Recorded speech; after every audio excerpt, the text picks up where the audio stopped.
BBC presents My Word.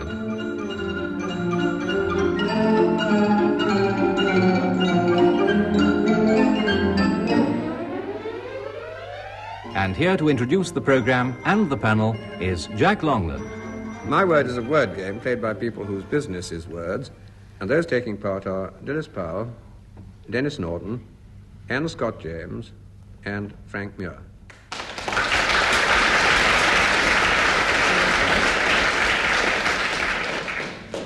Here's the first round to try and test their vocabularies. 2 marks if they get the meaning of these words right. Dilys Powell, what is a calumet? C-A-L-U-M-E-T, calumet.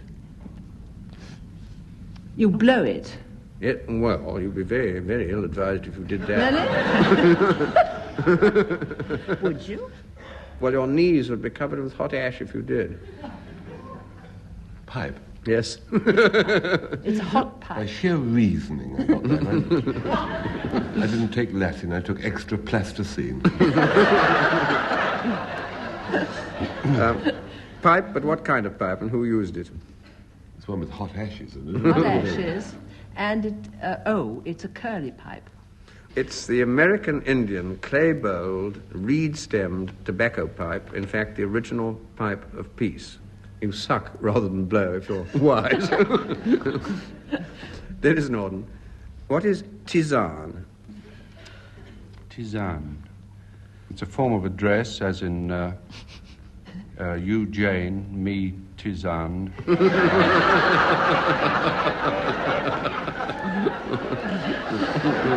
But tell me. Denis, if you're ill in France, you might, in fact, be offered this. I have been ill in France. Didn't it? It's either They if offer you take you an infusion champagne. of either That's it, tea yes. or That's it. lemon thyme Tisane. That's Yes, right, I you see. know. Yes, Or lavender or what? That's right. Tisane is an infusion of tea or herbs and things. That'll do. It's a nourishing decoction, especially barley water, which I don't think Denis probably much uses, and you can use other things as well, or it can be an infusion, as he said, and it's supposed to cure you of all sorts of things. Now, Anne Scott James. Anne, what is venipuncture? That's interesting. It's a flat Pricking. tire in Venezuela. It's a leaky gondola.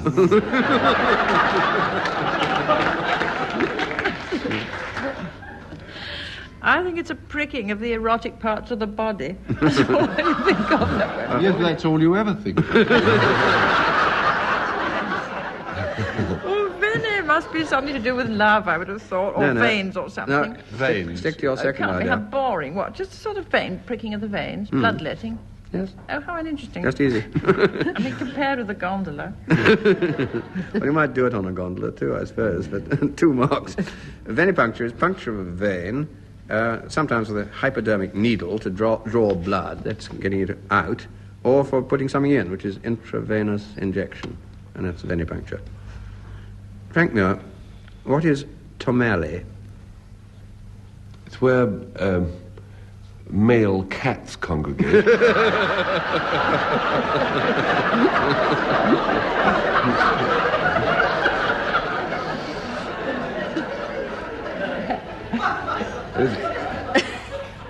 And it's also, is it not, hot tamale sauce? I think very much nearer now. There's a hot tamale sauce which I recall having been given. Yes. Tomalley is the soft greenish substance, which is sometimes quite wrongly called the liver, in a lobster. And it is sometimes used as a sauce. So Frank was right about the sauce. Hot tamale sauce. Well, before we begin round 2, I give each team a quotation for them to write down, and I want the 2 women members of the teams to go on studying those quotations, because at the end of the programme, I shall ask them where the quotations come from. Dilys Powell and Frank Muir, your quotation is, "I can't give you anything but love." And Anne Scott James and Denis, yours is, "It is safer to obey than to rule." And then at the end of the programme, I shall ask Denis and Frank to give me their idea of how these came to be said or written. Round 2 is an odds and ends kind of round, 2 marks for correct answers. Dilys Powell, if Wardour Street makes you think of films, perhaps particularly you, and Carey Street is synonymous with bankruptcy, what does Mincing Lane call to mind? Hot tamale pie.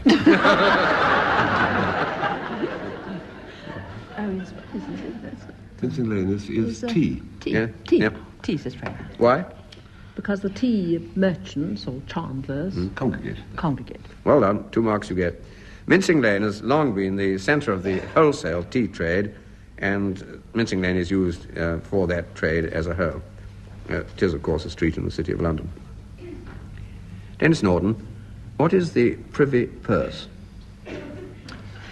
When I was at school, we used to do a thing, a subject, you know, as Director of Education, do they still teach citizenship? Oh, yes. Yes, Right, always. Except it isn't very noticeable, you know. It's right. And I remember being told that the Privy Purse was the money which is allowed to the royal family to spend, and having this picture of somebody saying to the Queen, well, you go to the Grand National tomorrow, here's 2 and 6. You can bet on your horse. It's a sort of the money that's allowed to royalty. I don't quite know whose money it is, but I presume it's ours. I think actually the interesting thing is surely it's one of the best bargains the country's ever made, Yes. isn't it? Yes. It took all the royal lands Yes. with an income of about 15 million a year and doles out about 120,000. Well, the figures are not quite right, but the principle. I'm speaking of before the war. It is, and Dennis is quite right. It's the allowance from public revenues for the monarch's private expenses. And there's a chap who looks after it who's called the Keeper of the Privy Purse, and that's a government office. 2 marks. Anne Scott James, what was the first James Bond book to be made into a film? Well, the first book was made into a film was Casino Royale. Was that never filmed? It was, but not But at that later, stage. yes. What In was other the words, first one actually done? Yes, to be James filmed. From Russia with Love, I would have No. thought. Over to you. We know. Doctor, no. We know. We know. We know. Doctor No. I think you crept home on that one. Well, I don't think I The first James Bond book to be filmed was Dr. No in May 1963. From Russia with Love came a little later in April 64. 2 marks. Frank Muir, what is a daiquiri? Daiquiri. It's a drink Yes, made with white rum, yes. a light white rum, and other stuff. Have a shot at the other stuff. Sugar around the edge of the glass. Yes. It's one of those, isn't it? It's a 7 and 6 job, you know. It's not none of your 1 and 2pence in the saloon bar. And rum and A fruit juice. lime. Yes, quite right. 2 marks it is. Originally, and there may be variants on this, it's an iced cocktail made with Cuban rum, lime juice, and sugar. It's named after a town which is near Santiago in Cuba, and turns up a lot in the James Bond novels. Well, now a round of who, what, and why questions. 2 marks. Dilys Powell, why do we say that something is ephemeral if it lasts only for a very short time? Because ephemeral comes from a Greek word which means on a day. Yes. And what are the things which you mainly think of which last only that long? Mayflies. Yes, good. That's all right. 2 marks. I'm not going to pursue you any further. An ephemera is a genus of insect, like the mayfly, there are some others, which lives only for a few hours or only for 1 day. And these are the Ephemeroptera. It's a long word. And it comes from, as Dilys quite rightly says, 2 Greek words meaning lasting for only a day. 2 marks. Denis Norden, when a large and pompous individual is confronted by a small and cheeky one, the expression dignity and impudence is often used. What was the original dignity and impudence? It was a painting Yes. by... No, I shouldn't have said by. It was a painting... Coloured. Colour painting, all hand-drawn, of 2 dogs, one of which was large and dignified, and the other one was small and impudent. Have a shot at the painter, because I think you know. Well, Landseer. Landseer That's drew right. dogs. That's it. Yeah. And What's the largest... Don't ask me what the dogs were. What's the largest, most dignified dog you can think of? Well, a Great Dane or St. Bernard. It was bloodhoundy That's looking, it. wasn't it? Yes, That's it had right. these great long floppy ears. Bloodhound? And a little one will do, particularly in Scotland. Scots Terrier. Yes, that didn't help much.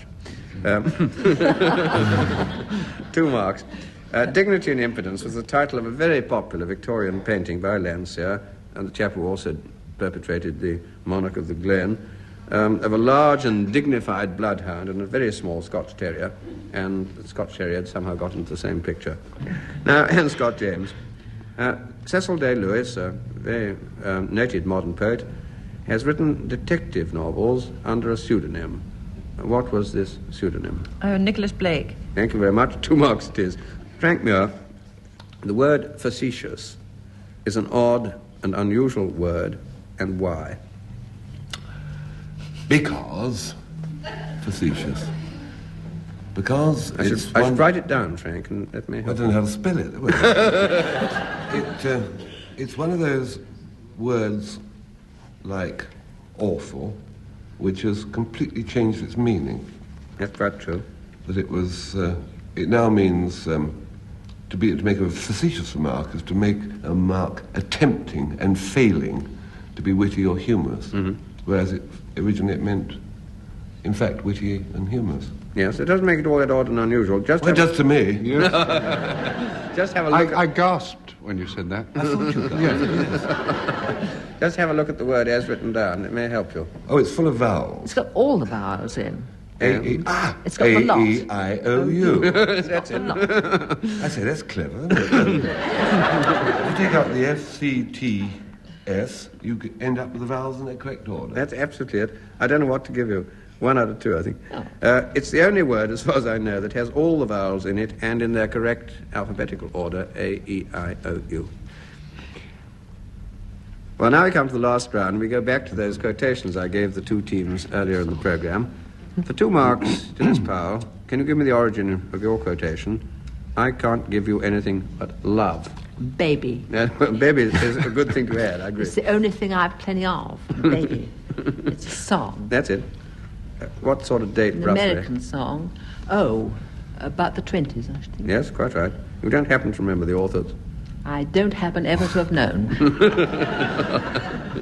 It is a song, I Can't Give You Anything But Love, Baby, and it was written in 1928 by 2 characters called McHugh and Fields. And Anne Scott James, I'd like the origin of your quotation. It is safer to obey than to rule. Well, beyond the fact that it sounds a good Christian precept, I'm afraid I can do no more. That's a very good start. Than that. Very good start. Then I'm stuck. A religious proverb.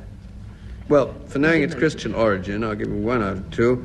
It is safer to obey than to rule. It was from Thomas à Kempis, and afterwards it did become a proverb. Well, now I'm going to ask Frank and Dennis to give me their explanations of how these quotations came into being, and on this occasion the marks will go to whichever incredible explanation receives the longer applause from the audience here in the theatre. So back to Frank Muir and his quotation, I can't give you anything but love. Well, I can't do a story about that particular quotation. I can't give you anything but love for reasons which will emerge as I progress. But this morning I rushed down to when the postman came, because you've got to rush in our house, because the Afghan hound likes letters. It's the gum, and as soon as I hear the postman's knock, it's who gets there first. I got 4 out of the 5. And the one that was left had a window in it, so it didn't matter. She could have that. The ones, they're very interesting correspondence. One was a rather larger one, and was in fact a script, and it was sent by Baby Daniels. It was a very good script which she and a girlfriend had written. And at the end of the accompanying letter, she said, I've just thought of a my word story for you. She said, if you did a story about honey, because she's been advised to eat honey, apparently it's terribly good for you. I didn't know this. If you keep on taking a bit of it and take it often. And she said, and if you use the line, little orphan Annie, from the American Commons strip, you could say little and often honey or something, you said. And you know, the most extraordinary coincidence is that I have got a story about honey, you know, and this actually happened. You see, it was on this holiday in Corsica. And I decided to paint the wrought iron front gates, which let onto this square, this village in Monticello. I just got to the bottom of this gate and was kneeling down with my behind up in the air in a very vulnerable position. Now, I heard footsteps behind me, and knowing my wife, I said what any gentleman under those circumstances would do. I said in a very loud and clear voice, "Do nothing vile to my bum." There was a sort of a snorty sound and a sound of receding footsteps behind it, which made me sort of think a bit. It wasn't until a couple of minutes later, when my wife appeared in front of me, that I realized that I hadn't said it to her. Well, of course, the terrible state we're in. I mean, in Corsica. I mean, who would I said it to? It could have been Simon, the mason, pointed trowel in hand. It could have been one of the old grandfathers in the village sort of waving his donkey prodder. It could have been Madame Ferrari from the épicerie carrying half a kilo of best butter. And the phrase could have applied to all of them in sort of various ways. So we had 3 days left of our holiday. We daren't go out. Well, Corsica's the home of the vendetta. We had no food in the house either. We had a little. We had about 9 black olives. But we had a lot of honey. And the most marvellous thing about Corsica is the honey from a region called Calanzana. And it's absolutely wonderful stuff. So we used to dip a finger in this honey and eat it. And by the time those 3 days had passed, and we could creep out of the square under cover of darkness and come home. It's only last week this happened. Incidentally, on the way, as we're creeping across the dark, the village priest said, "Bonsoir, bon voyage, Mr. Muir." And I said, "I didn't know you knew me." He said, "Oh, I know you, Mr. Muir." The London derrière.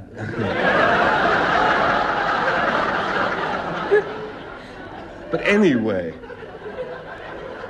you see, what this little thing proved, our diet of honey proved, that Baby Daniels was exactly right. And she said in her letter, she said, "If you tell this story, I'll come along to the audience, because you're not winning anything these days, and I'll laugh at your story long and loud, and you'll win." But I can't tell that story, because we can't give any old story. We've got to give the story that the compiler has compiled for us.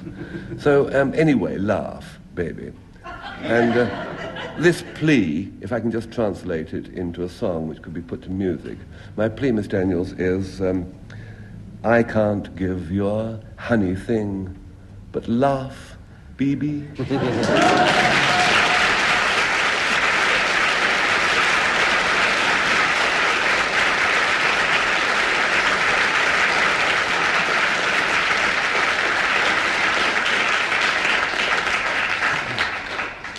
Now on to Denis Norden and his quotation line, "It's safer to obey than to rule." When I first heard the latest American imported expression, uptight, I thought it meant being drunk in an aeroplane. I after found out it actually means tense, uneasy, in a state of irritable apprehensiveness. And that describes exactly how I feel in an aeroplane. You see, lately I've been doing some work on a thing in Rome, which has entailed going backwards and forwards there quite a lot. And I've come to the conclusion that there is not one single aspect of flying which doesn't make me either tense, irritable, or apprehensive, and it's the total experience with me. It starts in the departure lounge before I even get on the plane, because there's a shop there. And it's supposed to sell things that you need on the flight. Well, some of the things that they sell, I can understand. People need newspapers and magazines and a phrase book for when they get wherever they go. Incidentally, I bought a phrase book there, and it's called, and I swear to you this is true, how to get it in Italy. Really, there's a whole series, how to get it in Holland, how to get... But this shop, what sets my mind churning every time about this shop are the other things that they offer. There is a whole counter which displays, and remember, this is for people who are about to embark on an aeroplane, frying pans, ornamental barometers, opera glasses, and now this is what gets me uptight. Small perspex cubes in which are imprisoned various types of marine life. Now, I can't get to that shop, and there are dozens of them, dozens, these little perspex cubes, little things, and I think, what are they for? Should I have one? I mean, on an aeroplane. On my last flight, I thought, well, maybe they're for clutching. You know that awful few seconds of takeoff when the plane is charging along and you absolutely know it's going to go straight into that posh bowling alley they've got at London Airport. Well, I used to weather that period by this St. Christopher key ring that I had, but he's now been struck off the register.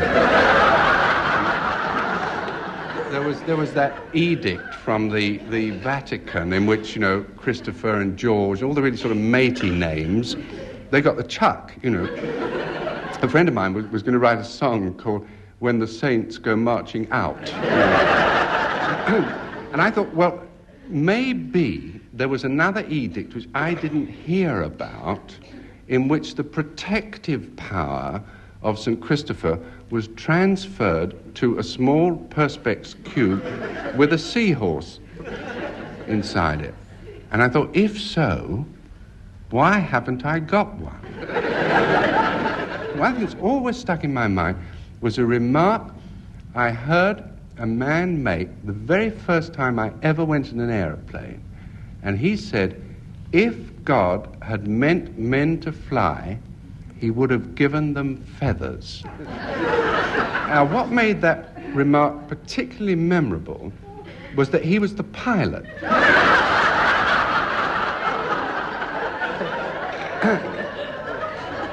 Now, you may say to me, if you are so terrified of planes, why do you fly? Is it because of this, as the words of this quotation, because it is safer to obey than to rule? No, the reason is much simpler than that. The reason is because I'm even more scared of trains. Which is very handy for me to end this account with, particularly if there are any public relations officials of British European Airways listening, because they probably have bitten their fingernails down to the wrist by now.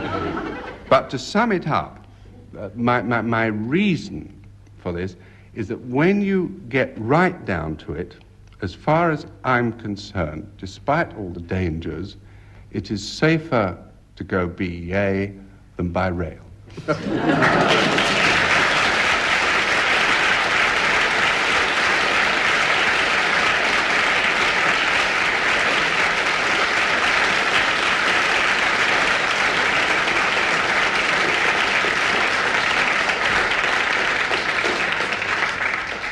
And by your vote, ladies and gentlemen, the contest of the two stories has this evening been won by Denis Norden, and his team, Anne Scott James and Denis Norden, win the entire contest by 1/2 of 1 mark.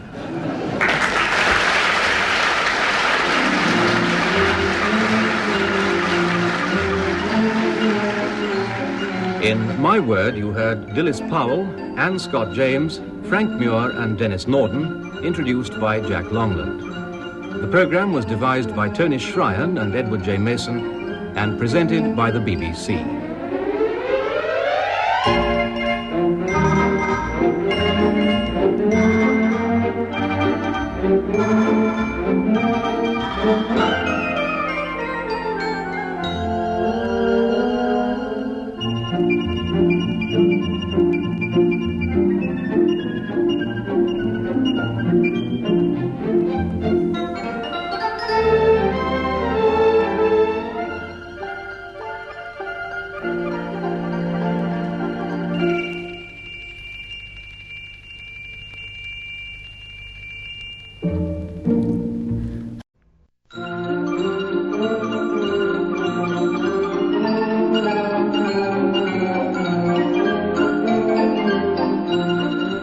The BBC presents My Word.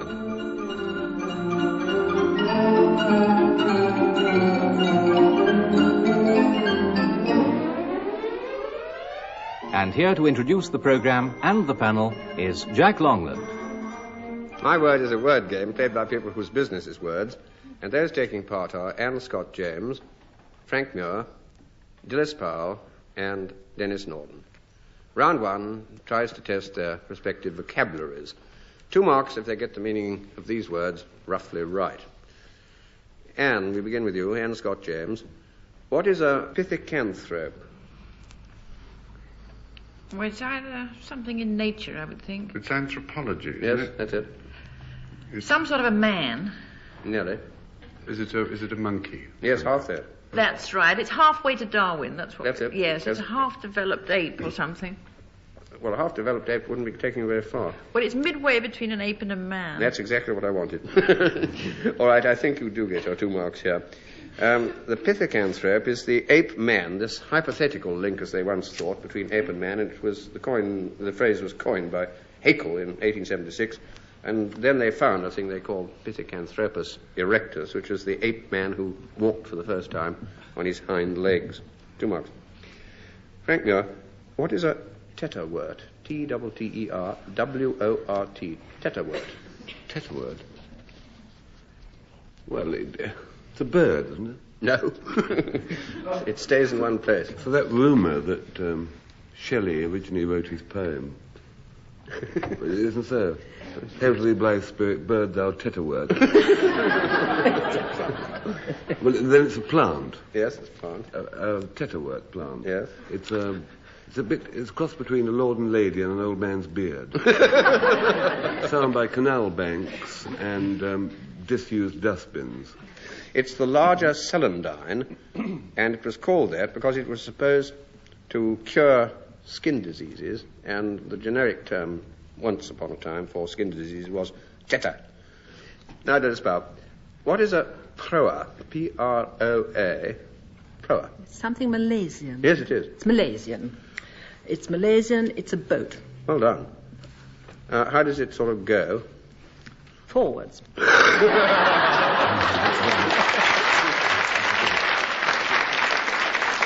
Not absolutely necessary. It doesn't go, you have to push it.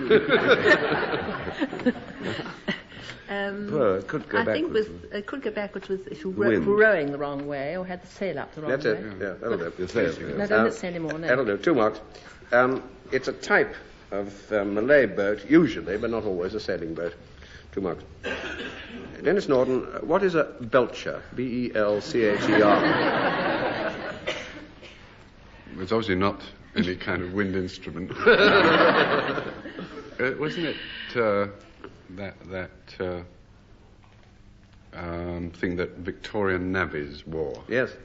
Well, this is a thing was knotted. They used to have a little handkerchief knotted round their necks. A fashion which has come back in some. Do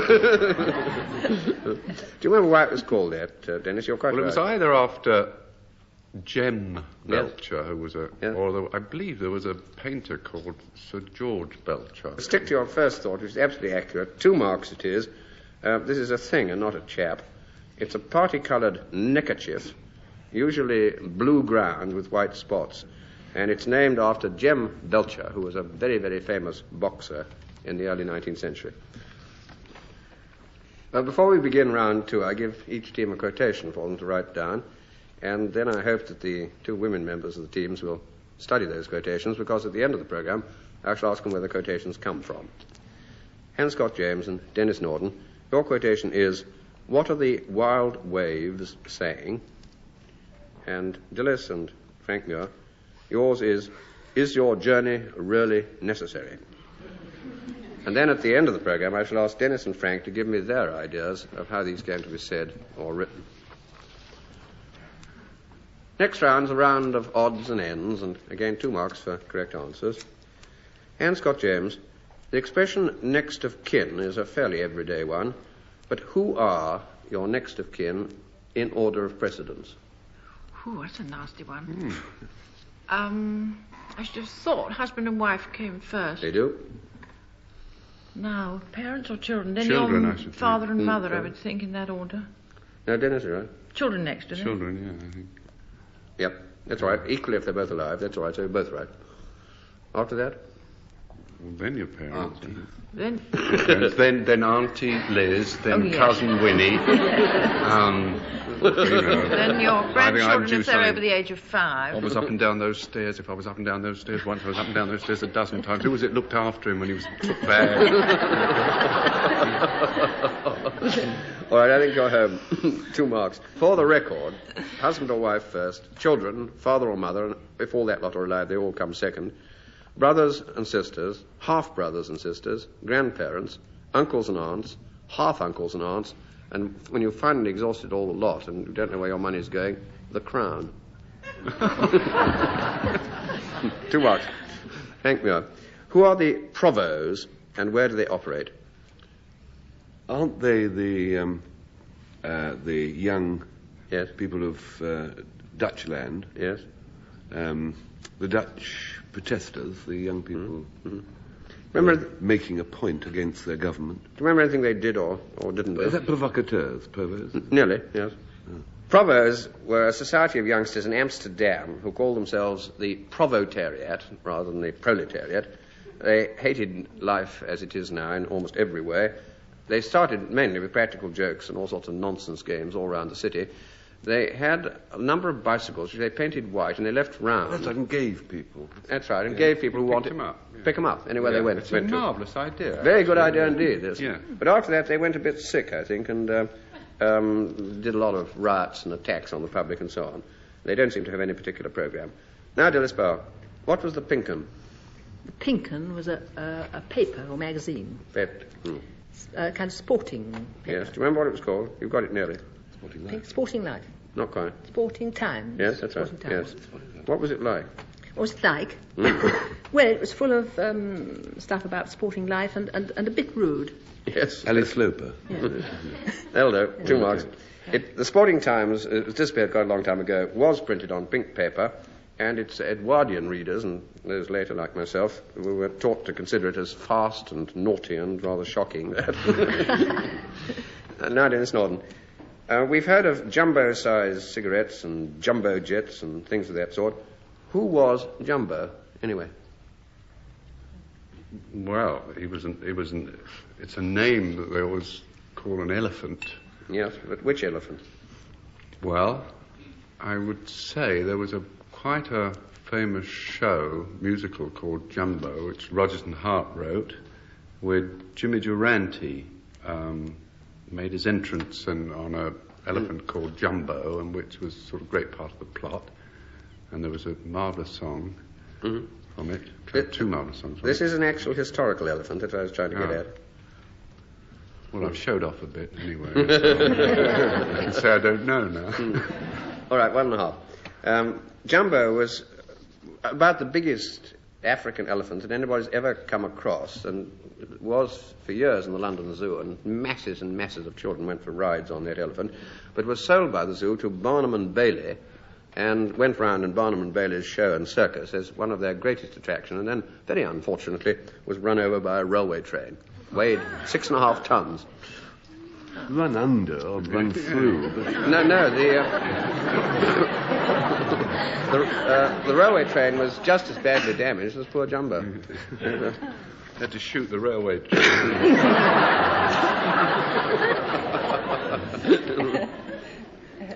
We now have a round of flower names and how they came to be christened. 2 marks if you can tell me how the following got their names. Anne Scott James, Dahlia, though in the United States I think they call it Dahlia, as in the film The Blue Dahlia. Well, my derivation is that this flower was a sort of F1 hybrid discovered by a man called Arne Dahl, D-A-H-L. Yes, this is a native of Mexico and Central America, and there was a Swedish botanist, Professor Dahl. He discovered it there in, I think, just before 1791 when he died. It was introduced into Europe in 1789 and into Britain, I think, by the Marchioness of Bute, or so I'm told. That's the Dahlia or Dahlia. 2 marks. Frank Muir, Dandelion. It was discovered by a chap called Burdock. Walking through, he took it home and... Dandelion. Yes. It's because the finch. It's from Yes. the finch. Dandelion. No. Yes. Dandelion. Yes, that's it. Dandelion. You're getting there. Dandelion, because the petals Looks like it. look like the teeth of Finch lion. Certainly not like African lion. You're there. It's 2 marks. Dandelion means lion's tooth. And I don't know whether it's the tooth petals or those very serrated leaves that a dandelion has, which again are toothed. Anyway, one or the other was thought to resemble lion's teeth. And dandelion is simply an anglicizing of this French word. We're not very good at French. 2 marks. Dilys Powell. Gladiolus. I think there are some people who call it Gladiolus, but I prefer Gladiolus. It's because it looks like a little sword. Yes. Its leaves look like a sword. Yes, that's all right. It's found first in Pliny, who was a Roman botanist. You were near. Yes. And he applied it to a plant he called the sword lily, but now it's, I'm told, an iridaceous plant with sword-shaped leaves and bright flower spikes. And it's thought that the Romans thought, in turn, that the spikes resembled the bright swords of the gladiators as they marched into the arena and waved them around in the air. Gladiolus. Denis Norden. Cowslip. If you walk across a field in which there are cows, particularly if you're wearing new suede shoes, there is a certain hazard in which everybody slips except a cow. It should be called a man-slip. Actually, it was corrupted into cowslip. You're absolutely right. Well, you needn't sound... Not I'm slightly, absolutely, yes, excessively surprised there. You get your 2 marks at once. Cowslip, a very pretty little flower, has by origin an extremely unpretty name because slip, spelt in Old English S-L-Y-P-P-E, is the old word for dung, including cow dung. All over the country tomorrow, little children will be chalking up S-L-Y-P-P-E on wall. Please, miss, it's an Old English word. Now, this flower does flourish on pasture land, as Dennis is quite right to say. Luckily, it also flourishes if you want to keep your suede shoes clean on railway embankments and cuttings, so you might be safer there.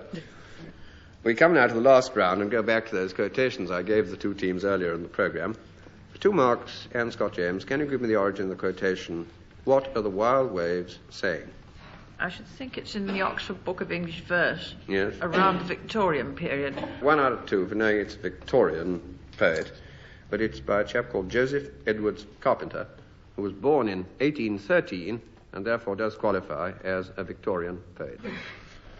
Dilys Powell, the origin of your quotation, is your journey really necessary? It was a notice which was posted up on railway stations during the war, Why?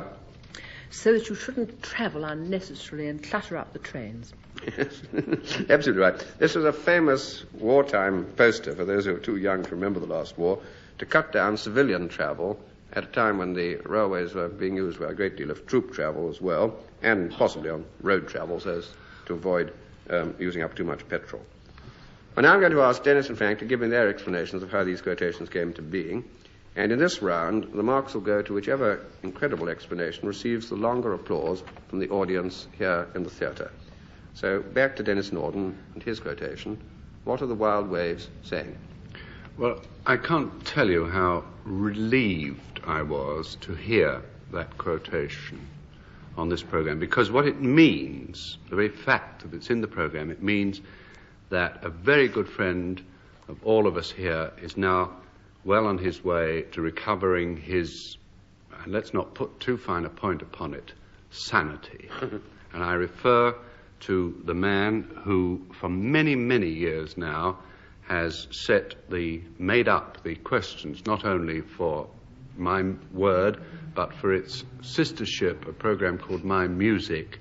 And this man is called Edward J. Mason. Very recently he said to me, "I've had it.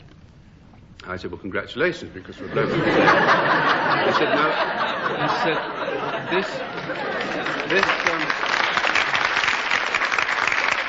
He said, this question devising, he said, it's getting on top of me at last.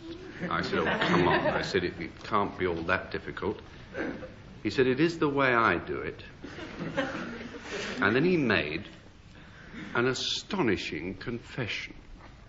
You see, what he does is he does this whole question devising business back to front. I mean by that, he sort of stands facing away from the typewriter. I mean, what he does, he writes an answer down first, and then he looks around for a question to fit it. Now, do you understand? Look, for example, one week, he hit on a marvellous answer, no W. You see. And it's got to be literary as well, because it's a literary programme, you know. 8 weeks he was on that, and finally he came up with the question, why couldn't Wordsworth sell his country cottage? No W, you see. And he was so pleased with it that when we went from there into a series of my music, he then wanted to put down no W as an answer to a musical question. And he really strained himself on this one. And finally came up with what did Wagner used to say when people asked him if he spelled his name with a V? You see, he would say no W. But it was because of my music that the really serious crack-up started. Because Ted got it into his head one week that a very good answer would be, it's a bit of sandy shore. And he wanted to find a question to fit. Now, I would have thought that was a bit of piece of cake. Because all you do is you play a snatch of a Sandy Shore record and say, then ask the question is, what was that? It's a bit of Sandy Shore. But Ted said, no, that's too obvious. Because he sets himself very high standards for this. We went through the whole series of my music, and he couldn't find a question to fit. It's a bit of Sandy Shore. Well, I knew he rang me up 3 o'clock in the morning one day. He said, what colour was Bernard Shaw's beard? Was it at all yellowish? So I said, he said, because I had this idea of passing a bit of hair round among the My Word panel, and, you know, and I said, well, it was red. And he sort of sighed. And then we heard that they'd taken him away 2 weeks ago, and they put him in, you know, one of those places, and we thought we'd seen the last of him until we got this telegram, have solved it, we'll use it as question in My Word. And so you can imagine the relief tonight when I found that for the answer, it's a bit of sandy shore, he'd found the question, what are the wild waves saying?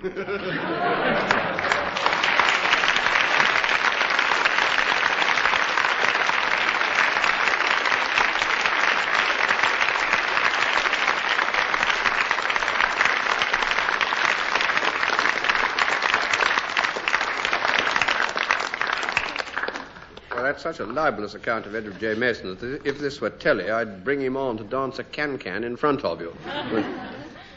Well, we go on from that to the other quotation and another story, to Frank Muir, and is your journey really necessary? I was very thoughtful this morning when I opened my letters and read them. I'm usually such a happy little chap at breakfast. And oddly enough, it wasn't a letter from some old codger named Tate, which made me cogitate. It was a letter from a Mrs. Sarah Leatherbarrow from Griffith, New South Wales, Australia. And it was she listened to the show out in Australia, and she said some things about me, supercilious twit, I say, fan mail stuff I won't bore you with. And at the end of the letter, she said, P.S. My husband, Johnny, is much nicer than you are. Now, I'm willing, she knew her husband, but the unfairness of it was that she didn't really know me, just because I had a voice like a supercilious twitch. She didn't know the positive factors, and it's terribly unfair to judge me against her husband when she didn't know anything about me, you know, and if I told her some of my qualities, she could then really judge me against her husband. And of course, you know, it's very difficult to, in 6 minutes, to list these things. And it seemed to me, if I just sort of narrowed it down a bit to those little imperfections, as the poet says, which are a person's charm. I was trying to think what sort of imperfections I have. Very difficult, you know, because if I have a fault, which I haven't, it's modesty.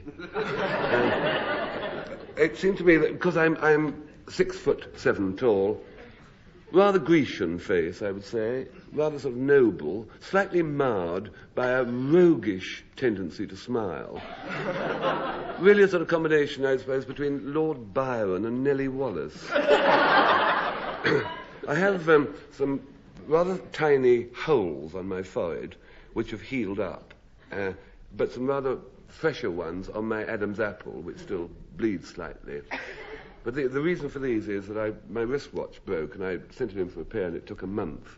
And, of course, when your arm has been used to the weight of a wristwatch, it compensates for the weight, you see. And when I first sent it, I found that taking a forkful of spuds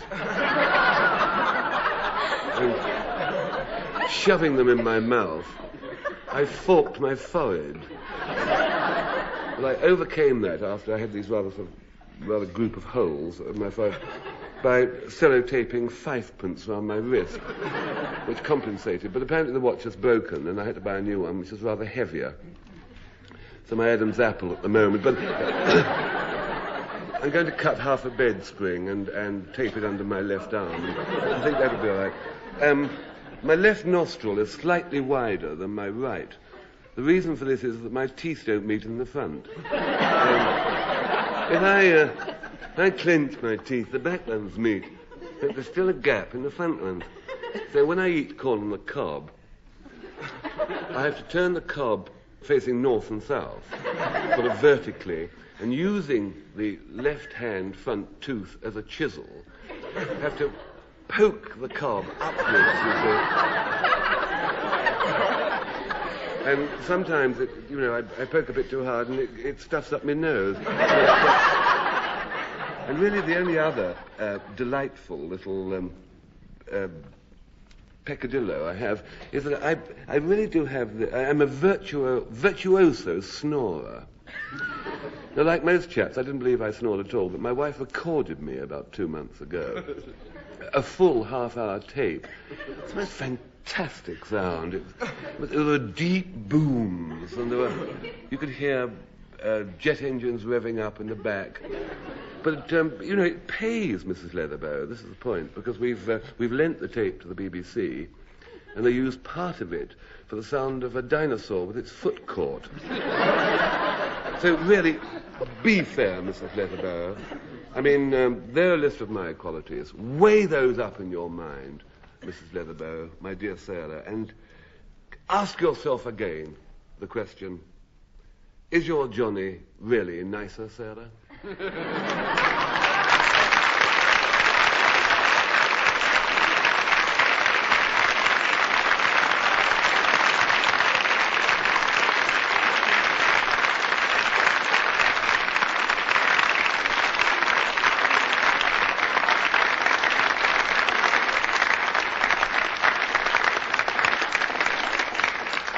By your vote, ladies and gentlemen, Frank Muir wins the contest of the two stories, and he and his partner, Dilys Powell, win the entire My Word contest by 2.5 marks from Denis Norden and Anne Scott James, and that brings to an end this edition of My Word.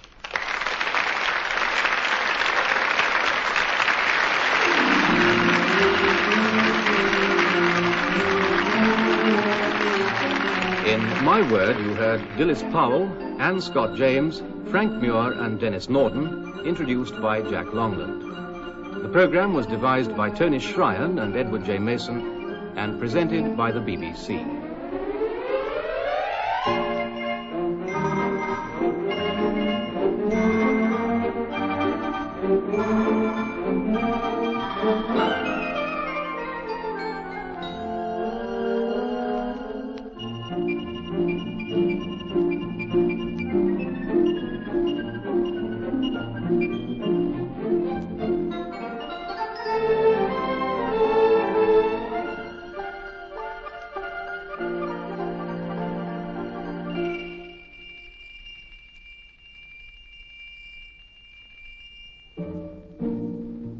You've been listening to My Word from the BBC.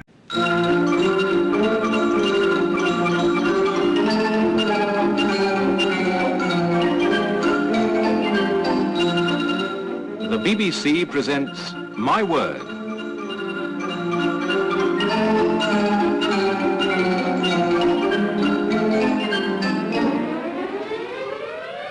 And here to introduce the programme and the panel is Jack Longland.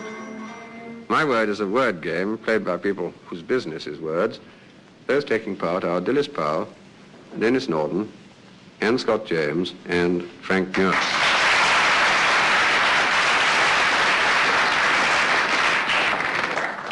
Here's round one to test their vocabulary.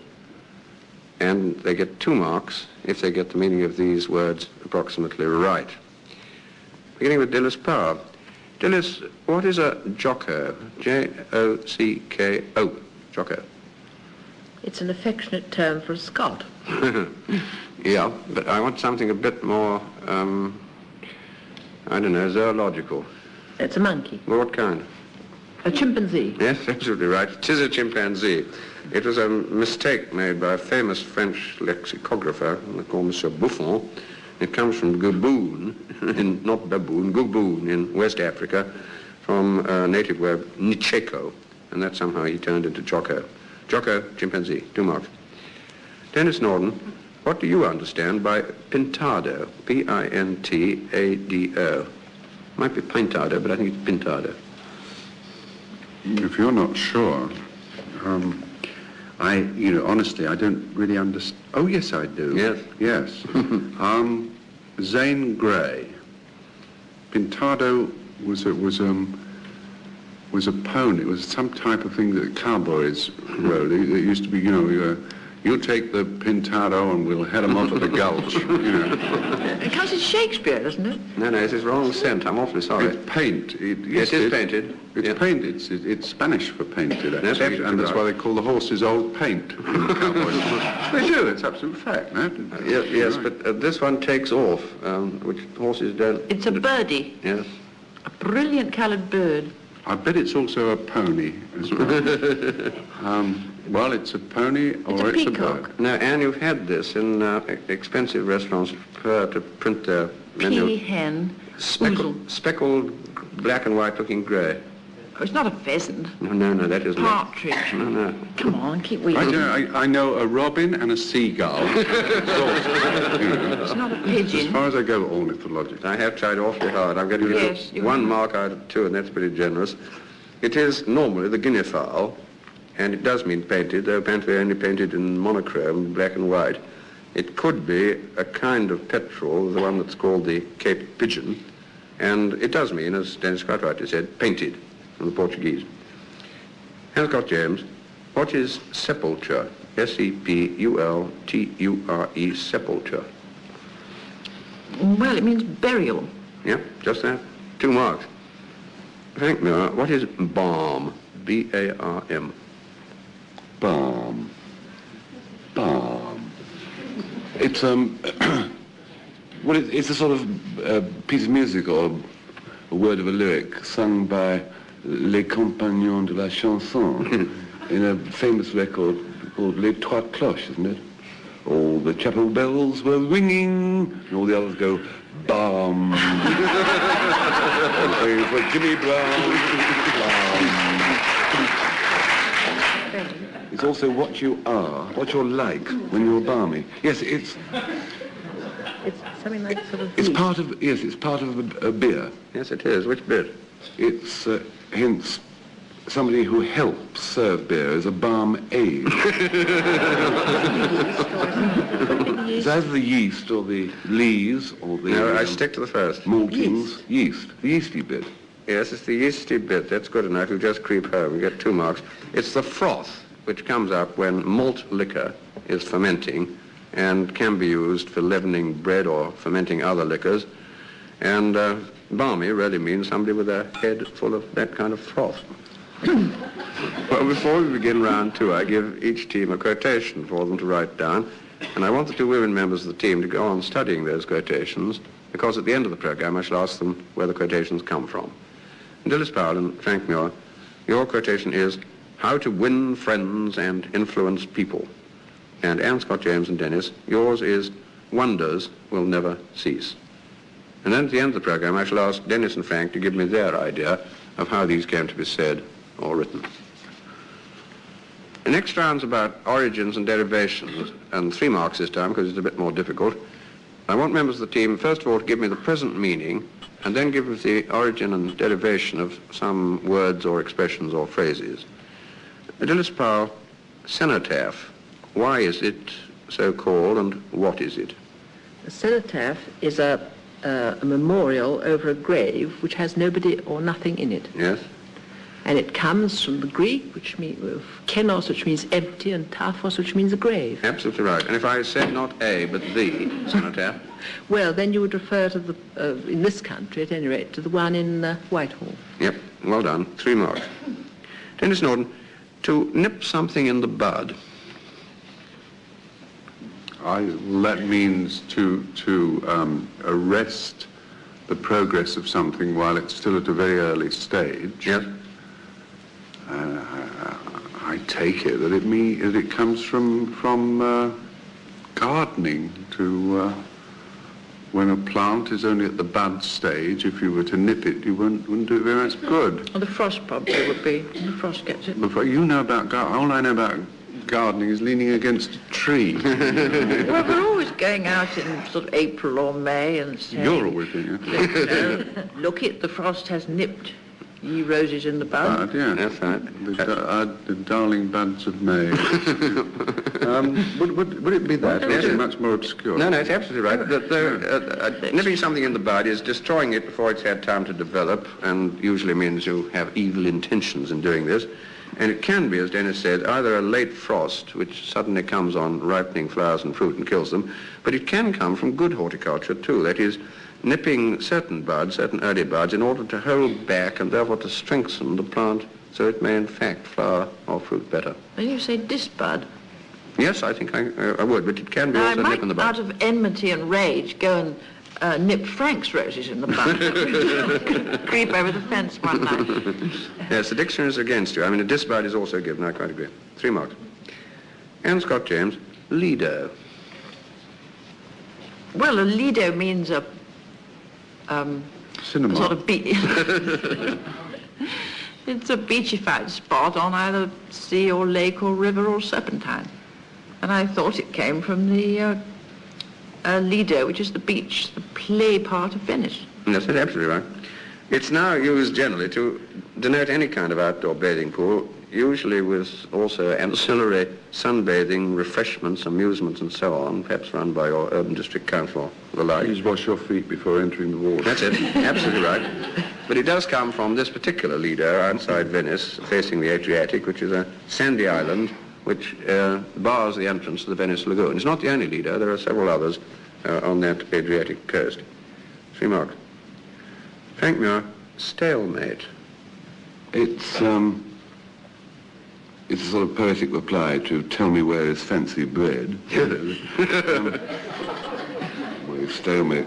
And it comes from chess. Yes. And it means that both opponents have sort of blocked each other. It's not terribly accurate, but that's... Well, they can't play chess. But if you said a thing was a stalemate, figuratively, what would you mean? Nobody could make a move to their advantage. All right, that'll do. 3 marks. Stalemate is deadlock, a position in which neither side will give way, and it could happen between unions and employers and in all sorts of other contexts. But it does come from chess, and more precisely, it's stalemate when the king is not, your king is not in check, but as the player you have no other move available at all, and that is regarded nowadays as a draw. 3 marks. We now come to a round of thoroughly easy quotations. And I want to know not only the completion of the quotation, but who said it and in what circumstances. Beginning with Dilys Powell, it's a far, far better thing. I do than I have ever done before. And it was said by a gentleman called Carton Yes. when he was about to be guillotined in place of somebody else Yes. who was beloved by the girl he loved, and it's in A Tale of Two Cities by Charles Dickens. Well done.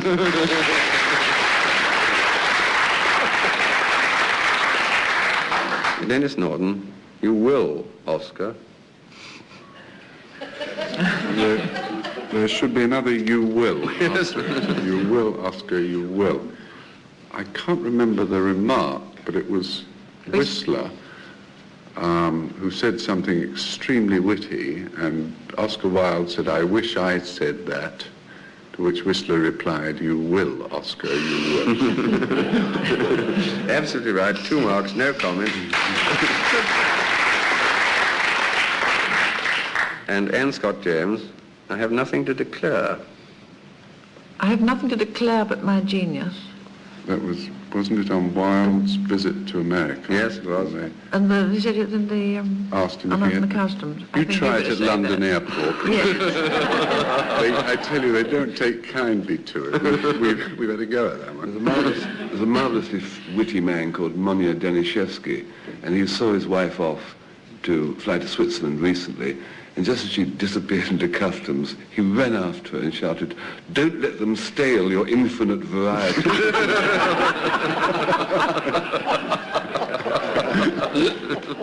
Anthony of Cleopatra. Yes. Well, it was said by Oscar Wilde, just as he's coming into New York and met the American customs and was asked the usual question that customs do ask you. And again, that is quoted by somebody who wrote a book about Oscar Wilde, in this case, Frank Harris. I bet Oscar worked that out all the way across the I have nothing to declare but my feet now. And I bet the chap said, "Have you read the cards, sir?" All right, on to Frank Muir. The king found her so different from her picture that he swore they had... A Flanders mare. That's right. Do you remember? Henry VIII. Yes. And it was Anne of Cloves. All right. Yes, the king found her so different from her picture that he swore they'd brought him a Flanders mare, Henry VIII, who'd only been shown a very flattering portrait of Anne of Cleves and married her on the strength of the portrait. And when she came over to England, the reality was extremely different. 2 marks. Well, now we come to the last round and go back to those quotations I gave the teams earlier in the programme. For 2 marks, Dilys Powell, can you give me the origin of your quotation? How to win friends and influence people. Well, it's the title of a very popular and much-read book in America, I think. Yes. No? Do you remember the author? Dale Carnegie. Well done. 2 marks you get. Now, Anne Scott James, I'd like the origin of yours. Wonders will never cease. I can't think of anything better than it's an old proverb. You're absolutely dead right, and you get your 2 marks. Easy. I think it's an 18th century one. It comes in various books of quotations, including the Penguin one, but it was quoted in a letter to the actor David Garrick by a chap called Sir Henry Bate Dudley, and that was referred to in 1832. Well, now I'm going to ask Frank and Denis to give me their explanation of how these quotations came into being. And for this round, the marks will go to whichever incredible explanation receives the longer applause from the audience here in the theatre. So back to Frank Muir and his quotation, how to win friends and influence people. This morning, oddly enough, it wasn't because my wife left the room in a tiff that I was ruminative. I was thoughtful even before she left, because I'd said that I don't care what you say, I'm going to publish this breakthrough in horticulture in a book which I'm going to call, such is the oddity of nature, I'm going to call How to Win Friends and Influence People. But my wife doesn't like these breakthroughs of mine, you know, and I keep telling her that all great discoveries happen by accident, as my great discovery did. It was Robert Louis Stevenson watching his mother's kettle boil, if you remember, and the Scottish hearth. And he saw the lid shoot up with the steam, you know, and invented the rocket. It's always accidental. The trouble is my wife thinks that I interfere with nature.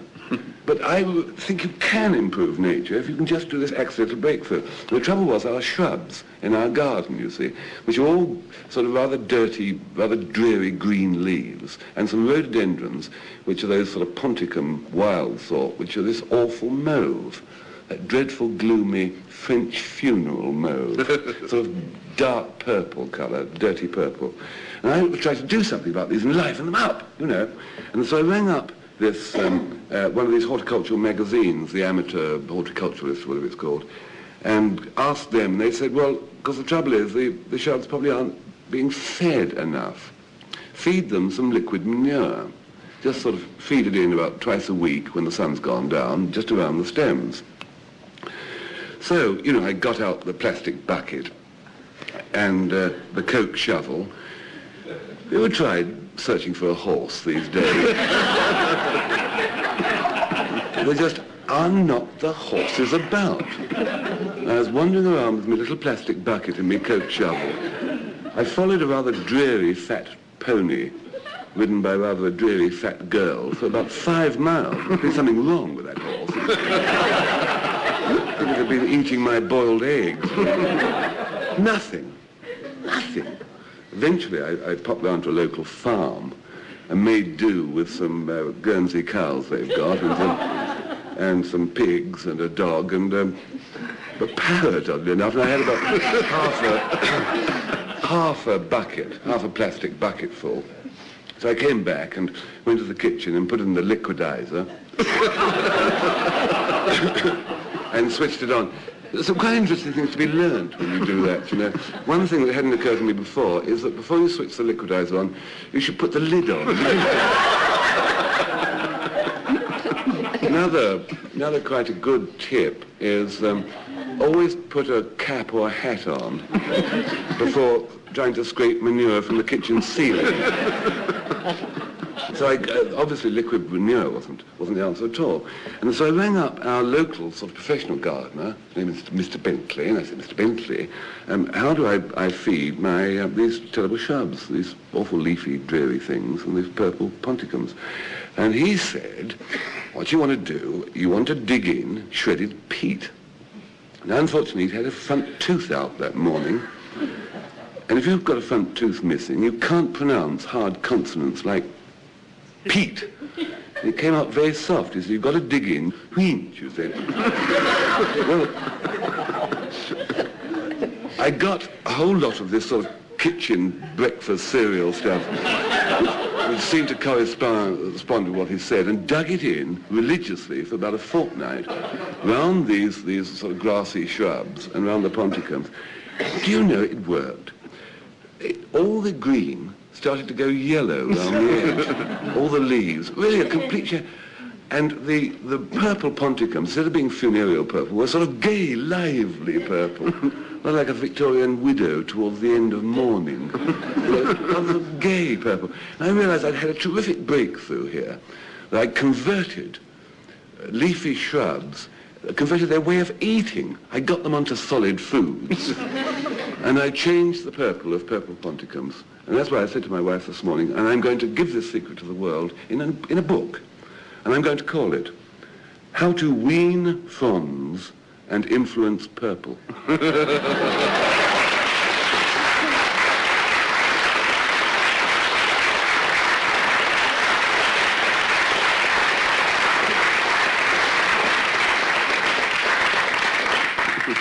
Not the first time I felt sorry for Frank's wife. But now we go on to Denis Norden, and if you remember, his storyline was, wonders will never cease. As I grow older, which I seem to do much oftener these days, as I grow older, there appear to be more and more subjects on which I find myself in a minority of one. And the latest of these is central heating. I am against central heating, on principle. I believe It's only when the British started living in warm rooms that we ceased to be a world power. In fact, this is demonstrable. Our greatest empire-building era was the Victorian age. And why was that? It was simply because in those days, the houses were so achingly cold that there was nothing else to do but to go and conquer a tropical country simply to find somewhere where you could get warm. I believe that when we lost our goose pimples, we lost our greatness. As I say, I am in, or seem to be in, a minority on this whole central heating thing. But eventually I was forced to yield to public pressure, you see, because I have to admit that basically the house is what is known as a cold house. It's a very cold house, actually, and what turned the tide against me was once when the health visitor was round, and on her way out she happened to pause at the bird cage, and she said, "What pretty bluebirds." Yes, they were canaries. So I gave in, installed central heating, and we had this whole rotten business of boilers and radiators and British thermal units, and I'm afraid, sir, that the downpipe will have to go right through the master bedroom, you know, like a kind of thing, because that is the crunch, you see, when you install it. When you put central heating in an old house which has existed for years and years without central heating, you can't tuck away the pipes. So consequently, every living area of that house looks exactly like the engine room of a large ship. And now, the worst thing is what happens when you put the central heating into a house that's not used to it. Everything warps. You see, this is scientific. There is a scientific law that with heat, things get bigger or expand, and with cold, things grow smaller. This is why days are longer in summer and short in winter. So what actually happens with a house is that every bit of woodwork in that house warps, swells, twists and curves. We have wooden sash windows, and the central heating was installed in the summer when the bottom halves of the windows were all up. Around about November, began to get a bit drafty, so I went round the house to pull them down again, you see. And what did I come back with? 14 broken sash cords. You see, each window, the frame of each window had wedged tight in that groove thing because each frame had a sort of corrugated edge to it by now. Well, the carpenter who came round said, "Not to worry, sir. All we do is fit and supply 14 complete new window units." And he then quoted me a price which would have kept a family of 5 quite comfortably in the Bahamas for about 3 months. So I said, we live the winter with the windows open. Now, this led to a very interesting climatic situation, domestically speaking, because we now had central heating plus open windows. So you had this position. From the radiators on the wall to the center of the room, it was like one of those gas council commercials. You know, togetherness and children smiling and people walking around half-dressed. From the center of the room to the window, Antarctica. You see, up against the wall we had a vase of daffodils in bloom. On the window wall, Edelweiss. So you can now appreciate my point. A home without central heating may have its drawbacks, but it does have one advantage, not to have central heating, and it's a big advantage. As Sir Henry Bate Dudley wrote to David Garrick, windows will never cease.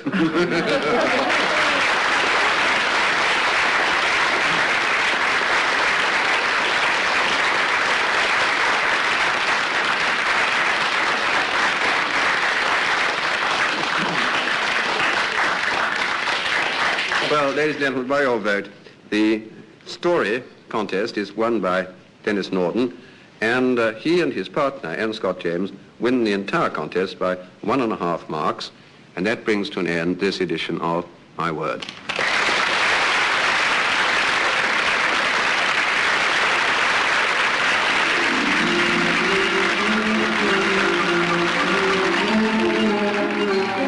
In My Word, you heard Dilys Powell, Anne Scott James, Frank Muir and Denis Norden, introduced by Jack Longland.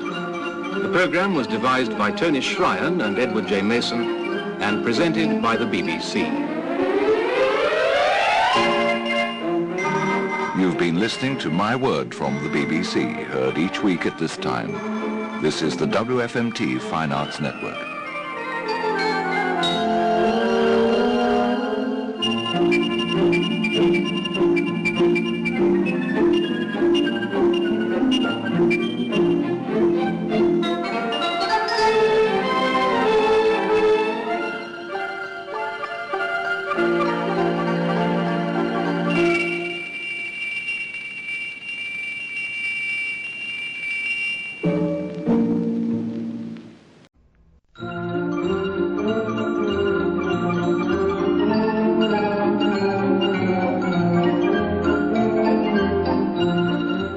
The BBC presents My Word.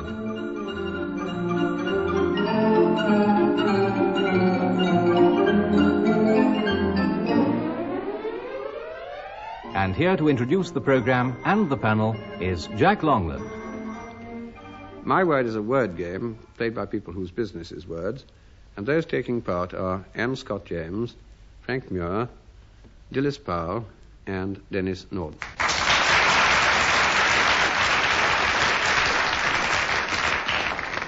Here's round one, which tries to test their respective vocabularies.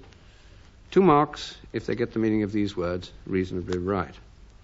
We begin with Anne Scott James. Anne, what is a ruddock? R-U-D-D-O-C-K, ruddock. Oh, I should think it's some sort of old-fashioned farming implement. How about that? Old-fashioned, but not implement. No, it's... Can you help on this one, then? I was just thinking that if you were floating on your back... Yes.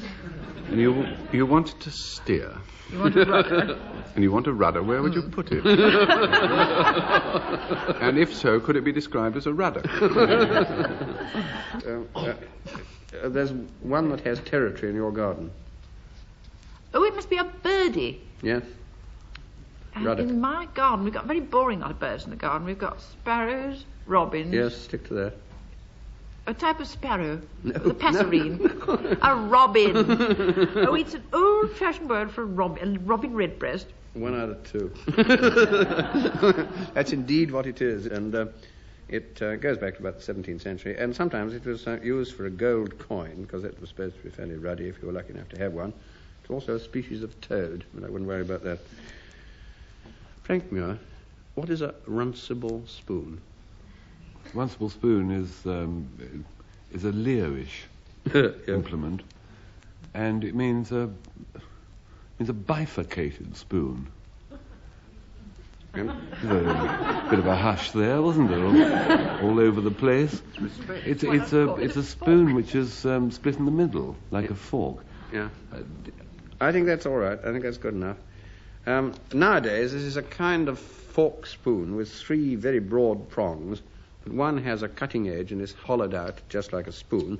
But this started life, as Frank suggested, as a nonsense word, which was invented by Edward Lear. And if you know the Owl and the Pussycat, they dined on mince and slices of quince, which they ate with a runcible spoon. I'm quite certain that Edward Lear hadn't the faintest idea what a runcible spoon looked like. But nowadays it is this kind of very odd spoon that Frank talked about.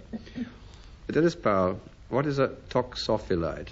And for you, I'm not going to spell this. Toxophilite. It's somebody who practices and loves practicing archery. Yes, you're right. 2 marks it is. And that's exactly what it means in Greek and in English. Chaps who like archery. Denis Norden, what is a corroboree? C-O-R-R-O-B-O-R-E-E, corroboree. Well, it's not a robbery at the co-op. It's kind of Australian freak out. It's a Yes. it's the Aboriginal sort of Aboriginal feast in Australia. It's a great festival and revelry and That's right. They do something. Saturday night. They do something at or during the festival. Well, I hope so. I mean, they're there to enjoy themselves after all, aren't they? All right, I think we'll get your two. Corroboree is a native dance of the Australian Aborigines, and it could be either festive, as Denis has suggested, or it can be warlike if you're intending to go and fight somebody else. 2 marks. Well, before we begin round 2, I give each team a quotation for them to write down, and I hope the 2 women members of the 2 teams will go on studying the quotations, because at the end of the programme I shall ask them where the quotations come from. And Anne Scott James and Denis Norden, your quotation is, "My courage and my skill to him that can get it." And Dilys, Powell and Frank Muir, yours is, "Drink to me only with thine eyes." And then at the end of the programme I shall ask Frank and Denis to give me their idea of how these came to be said or written. So round 2, and this is an odd round because it's about odd men out. What I'm going to give the teams is 4 names or titles, and one of the 4 will be the odd man out. 2 marks if you can name the odd one and say why it's odd. Anne Scott James, Emma, Jane Eyre, Vanity Fair, Wuthering Heights. Oh, 3 were written by women and Vanity Fair by man, is that it? That's it. Which man? Thackeray. You want to name the women? Well, it's not too hard, I think. Jane Eyre was written by Charlotte Bronte, and Emma by Jane Austen, and Wuthering Heights by Emily Bronte. Well done. 2 marks. The odd one out was Vanity Fair, written by the man, written by William Makepeace Thackeray. Now, Frank Muir. The Interpreter's House, The House Beautiful, The Delectable Mountains, The Academy of Projectors. The Academy of Projectors was I think the 3rd book of Gulliver's Travels. Yes. Laputa, wasn't it? Yes, quite right. Where the scientists were. Yes, yes. Well, that's the odd one out. Do you have... And the others weren't. What were the others? Delectable Mountains, that might help you. And The Interpreter's House and The House Beautiful. Yes, I think it Pilgrim's Progress? Absolutely right, well done. 2 marks.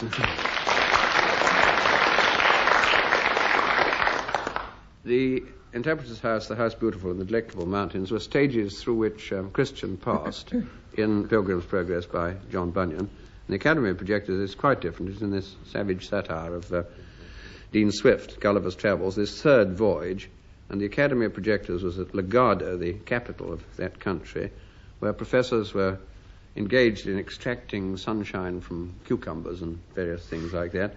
It was a skit on the Royal Society, which had just been founded, and on the South Sea bubble, which was going wrong at that time. 2 marks. Dilys Powell, some names. Durdles, Job Trotter, Joe Gargery, Tony Lumpkin. Tony Lumpkin is Sheridan. Yeah. And the others are Dickens. Well, have another shot at Sheridan. You're not quite... No, it's Goldsmith.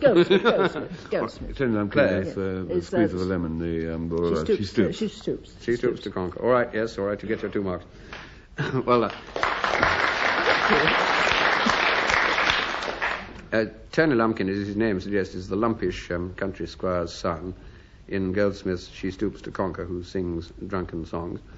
The other 3 are, well, moderately nice characters in Dickens. Durdles is the stonemason in Edwin Drood, and Job Trotter is Jingle's servant in Pickwick Papers, and Joe Gargery is the blacksmith in Great Expectations.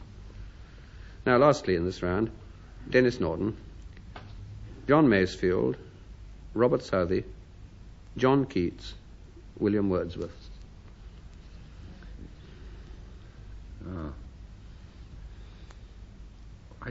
I never could do these odd men. I always used to get the wrong sort of approach to it. It's sort of an IQ game, Yes, isn't it? John Keats has less letters in his name than any of the others. He's the only one who's only got one, less than 10 letters in his name, less than 11 letters. That would be acceptable. I get into grammar school on that. Comprehensive. Is it a chronology? Oh no, wait a minute, no. Is it a chronology thing? Weren't they? Wasn't it? Yes, Three of them were poets laureate. You're absolutely right. Well done, And Dennis. Keats That's wasn't. Keats wasn't. Jolly good. Robert Southey first, and William Wordsworth then succeeded him in 1843, and then there was a long gap before he got to John Masefield. They all were poet laureate, and John Keats, who died very young, of course, wasn't. We're now a round of odds and ends of words connected with natural history. Again, 2 marks. And Scott James, what is a goat sucker? It's a little kid.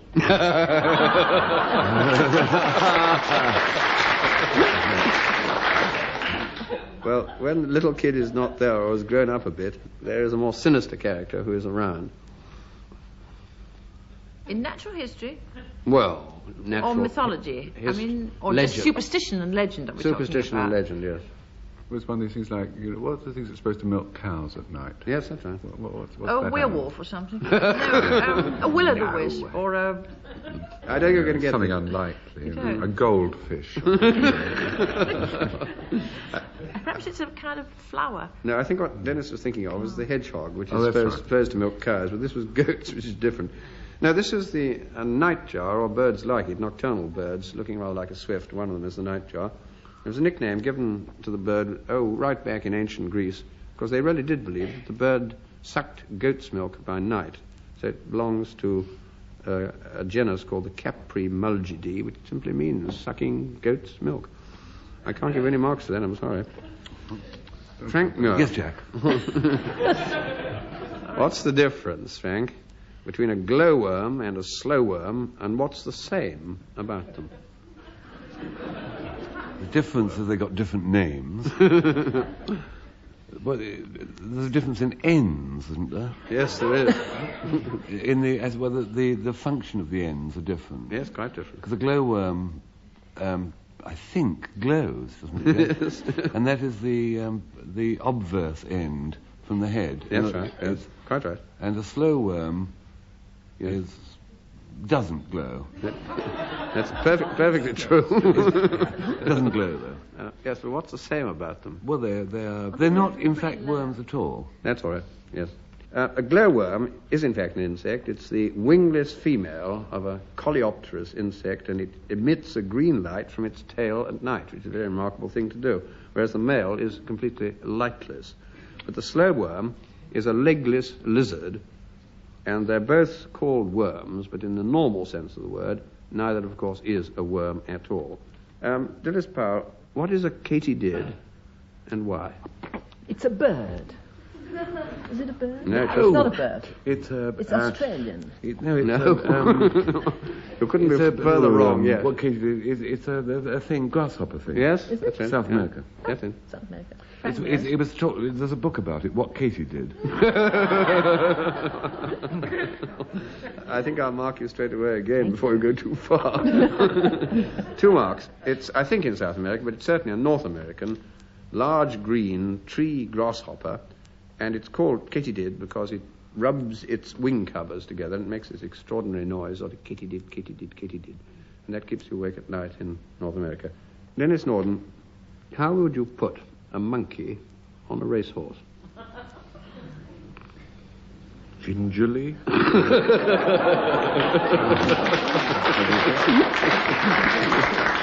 a kind of sum of money, isn't Oh, it? that's like a pony. it. Yes, it's a sum of money. What's a Monkey pony? is... Pony is less than a monkey. Pony is £25, if I remember rightly. It's a grand. Is a monkey something like £100? No, it's if you're pretty near, but you bracketed the target because a grand is 1,000, isn't it? And pony 500. Yes, absolutely right. Yeah. 2 marks.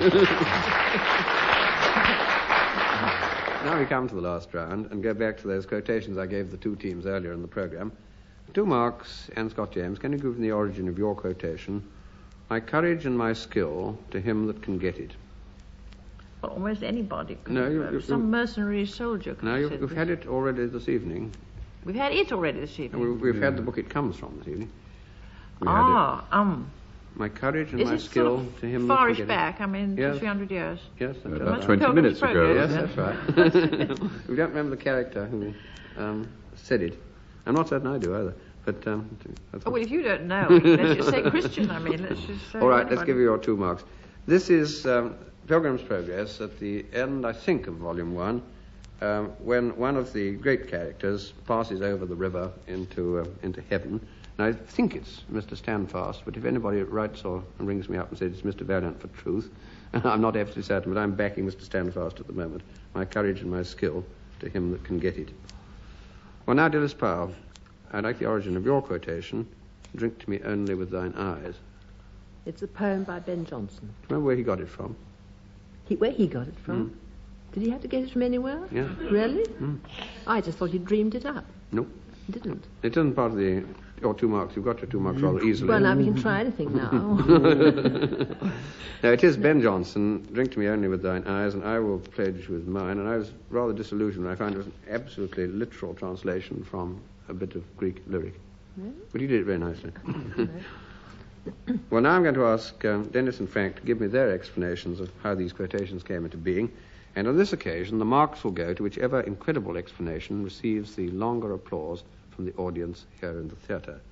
So back to Denis Norden and his quotation, my courage and my skill to him that can get it. When I was 17, it was a very good year for acne powder and vacuum cleaners.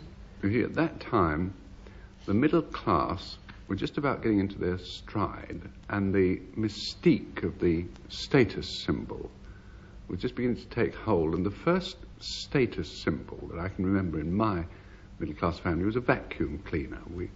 If you had a vacuum cleaner, you were somebody. You weren't rubbish, you know. And I remember our first vacuum cleaner with my mother was scared stiff of it, and my father was showing her, you know, how, and she sort of switched it on and then jumped back a yard and said, no, I don't like it, I'll never be able to drive it, you know. But we stuck with it, and then we went on, and I've gone on the rest of my life, purchasing all the various status symbols as they came up, and sort of in order of progression as I remember them. They were the motor car with 4 doors, a wireless set which could get short wave, a refrigerator, a telly, a washing machine, a dishwashing machine, and then the very latest of the I've arrived type symbols, which is a deep freeze. And when you first get this deep freeze, you go raving mad. You just go, reason deserts you. You go balmy, see, because you go to these, got these special supermarkets which sell only frozen food. And they're just like any other supermarket, except that they sell only frozen food, and instead of a cart, you get a sledge. And the other thing is that you can only buy in bulk. You can't buy one of anything, you see. And you buy the most extraordinary things. And I ended up with 24 packets of melon balls, 3 dozen packs of kipper fillets, nearly a gallon of ice cream, make your own ice cream stuff, 18 pounds of frozen beef curry. You take frozen melon balls. Very strange. I talked into this one. The bloke who owned the shop, he said, must have these. He said they cheer up a fruit salad.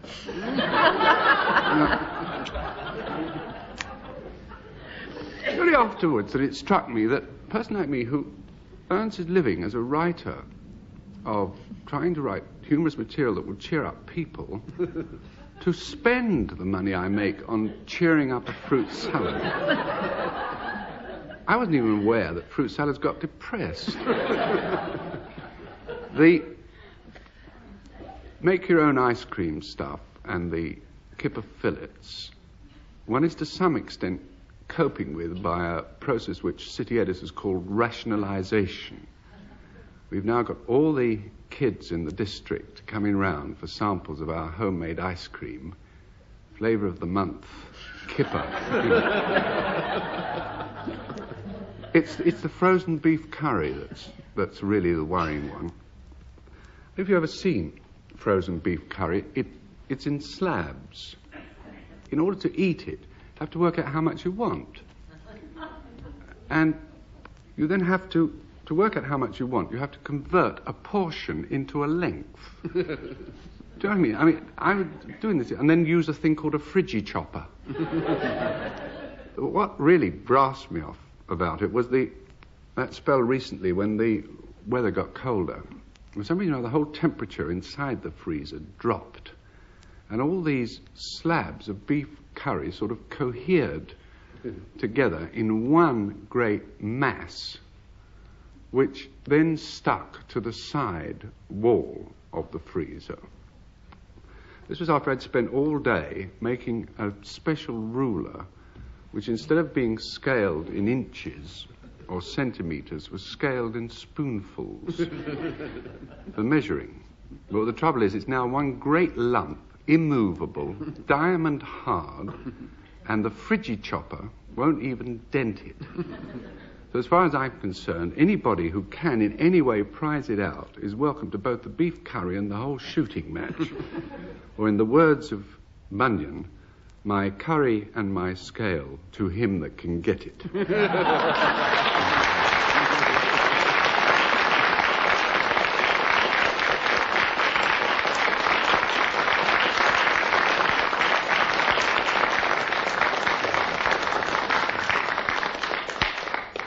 And so back to Frank Muir's quotation, which, if you will remember, was, "Drink to me only with thine eyes."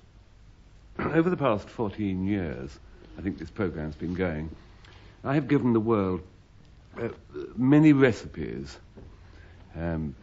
Ardent listeners may remember my recipe for homemade beer, for maids of honour, and the entire opposite end of the scale for maids of honour, tarts, and my gumboot wine, which is a rather special one. And many hundreds of listeners have written in asking for another recipe, which is for homemade cider. You take all the apples, the windfalls, and you pile them in a large heap, and you turn them over regularly and bruise them in order to get the juices running. You then cut them up and put them in a plastic dustbin. Quite a good tip, I think, next year when we do this again, is either to buy a new dustbin or to scour out the old one fairly thoroughly. Just tipping it upside down and banging it is really not sufficient. You then fill the dustbin with water. You then add yeast. Then you leave for 2 weeks and strain off the fluid, and you then let it ferment. And it produces sort of sea rack, rather filthy-looking froth, which you throw away, and you then bottle it. Now, it's terribly important in what sort of bottles you use, because screw-top bottles burst in 2 days. But if you use corks and wire the corks down, you can leave it for about 3 weeks, and then they burst. Quite a good tip is to go to the Chertsey Museum and hire a suit of armour. You can then get at the bottles before the 3 weeks is up and uncork it and drink it. The colour is a sort of browny green, and the taste is not unlike a sort of Nierstoller Hock. More like the flinty Vouvray. It's not really that. It's more like... Have you ever drunk a glass of water in which a bunch of geraniums has died? But it is terribly, terribly potent. It's very difficult to drink. I found the only possible way to drink it was to fill a pint mug with ice broken up very fine and add 2 drops of the cider. And then the very fine ice numbs all the taste buds and anesthetizes the throat, and you can't taste the stuff, and all you get is the alcoholic benefit. What it is terribly good for is removing tar from suede shoes. But I found this by experimentation, for disinfecting hedgehogs and for stripping lacquer from brass. So if you would ask me what is the uses of cider, I would say it is very useful as a household fluid. And if you said to me, but what is it like as drink, I would say, well, to me, drink to me only with fine ice.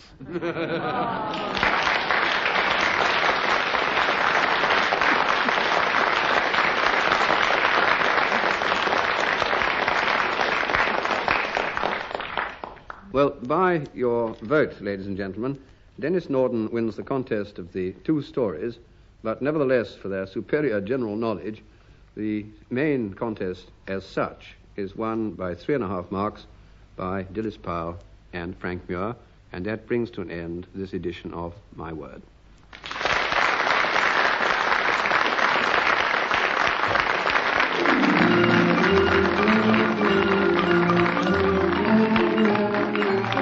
In My Word, you heard Dilys Powell, Anne Scott James, Frank Muir and Denis Norden, introduced by Jack Longland. The programme was devised by Tony Shryan and Edward J. Mason and presented by the BBC.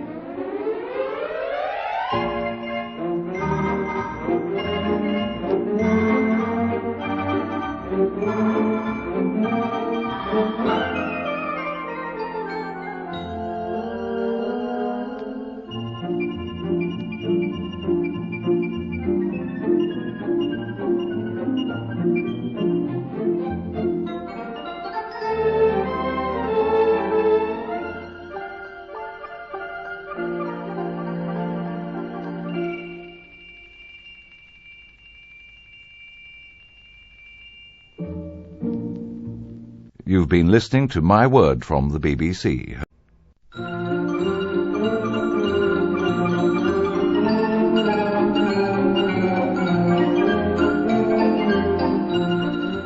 The BBC presents My Word.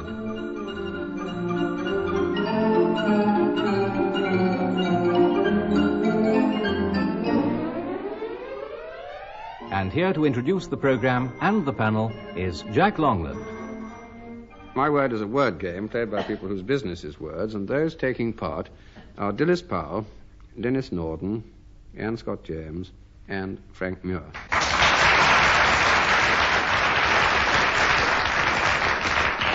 And here's the first round to try and test their respective vocabularies. 2 marks if they get the meaning of these words reasonably right. Dilys Powell, what do you understand by Armageddon?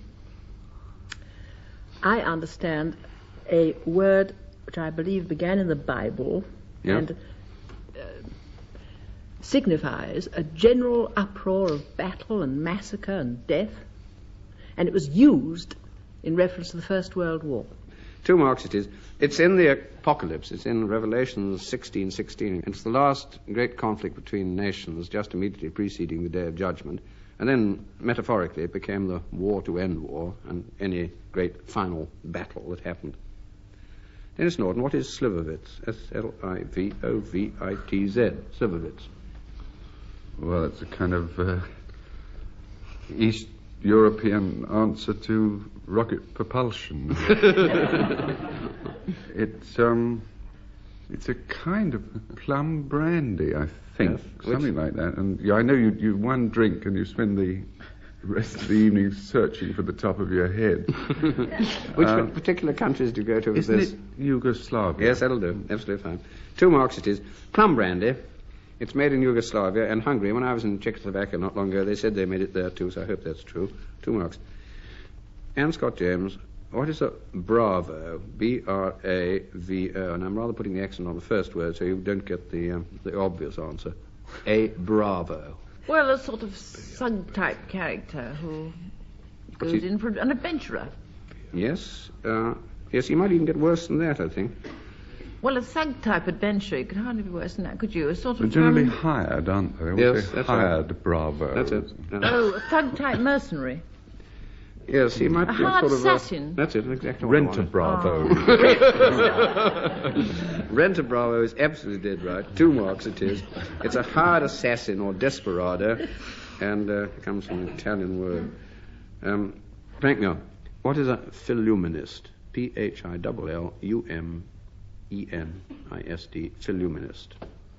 One who, well, from the Greek, lights up love. The other way around. It's a policeman at night at Hyde Park with a torch. Oh, Frank Orsonia. It could be a chap who collects matchbox labels. You're absolutely dead right. No, it is. 2 marks. This is an invented word, invented quite recently, I think. A student or collector of matchbox labels or covers, and it simply means a lover of light. 2 marks it is. Well, before we begin the second round, I give each team a quotation from to write down, and I want the 2 women members of the 2 teams to go on studying those quotations, because at the end of the program, I shall ask them where the quotations come from. And Dilys, Powell, and Frank Muir, your quotation is, "The best laid schemes of mice and men gang off to gley." And Anne, Scott, James, and Dennis, yours is your money or your life. And then at the end of the program, I shall ask Dennis and Frank to give me their idea of how these came to be said or written. Well, now we have a round of who, why, where, and what questions. 2 marks again. Dilys Powell, who in what book said 4 legs good, 2 legs bad? Think about that rabbit. No? Rather larger than a rabbit. Larger than a Horse, rabbit. I think. Horse. A horse comes in, but go beyond the road to Wigan Pier. Orwell. Oh, well, yes. Animal Farm. Ah, And what's he talking about? pig. And why is he saying it? Well, because he's the kind of Napoleon of That's right. the animal kingdom. Yes. And what do you mean? Better than humans. Better than anybody. Yeah, 1.5 then.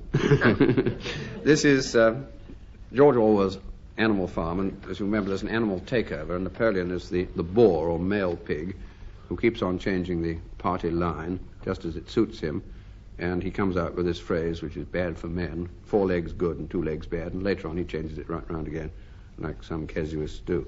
1.5. Denis Norden, I think you probably know this one. I don't. Well, that's a big change. Go on, yeah. What's the difference between a veteran car and a vintage car? It's about 250 quid, I think. Well, the difference is that one of them's older than the other. Yes, that's true. And The veteran? I think the veteran is older than the vintage. Yes, quite because right. it's a veteran car rally that they have once a year to Brighton. Yes. And they're incredibly old cars. What sort of date? It's about October I don't know.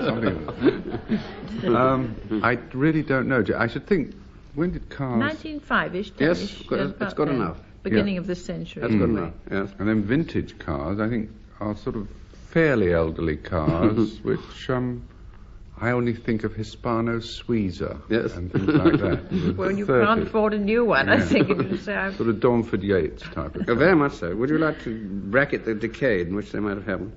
Well, 20s. Late 20s Yes. and 30s, I would think. No, 20s. Anne's right in your... I think you'll get your 2 marks.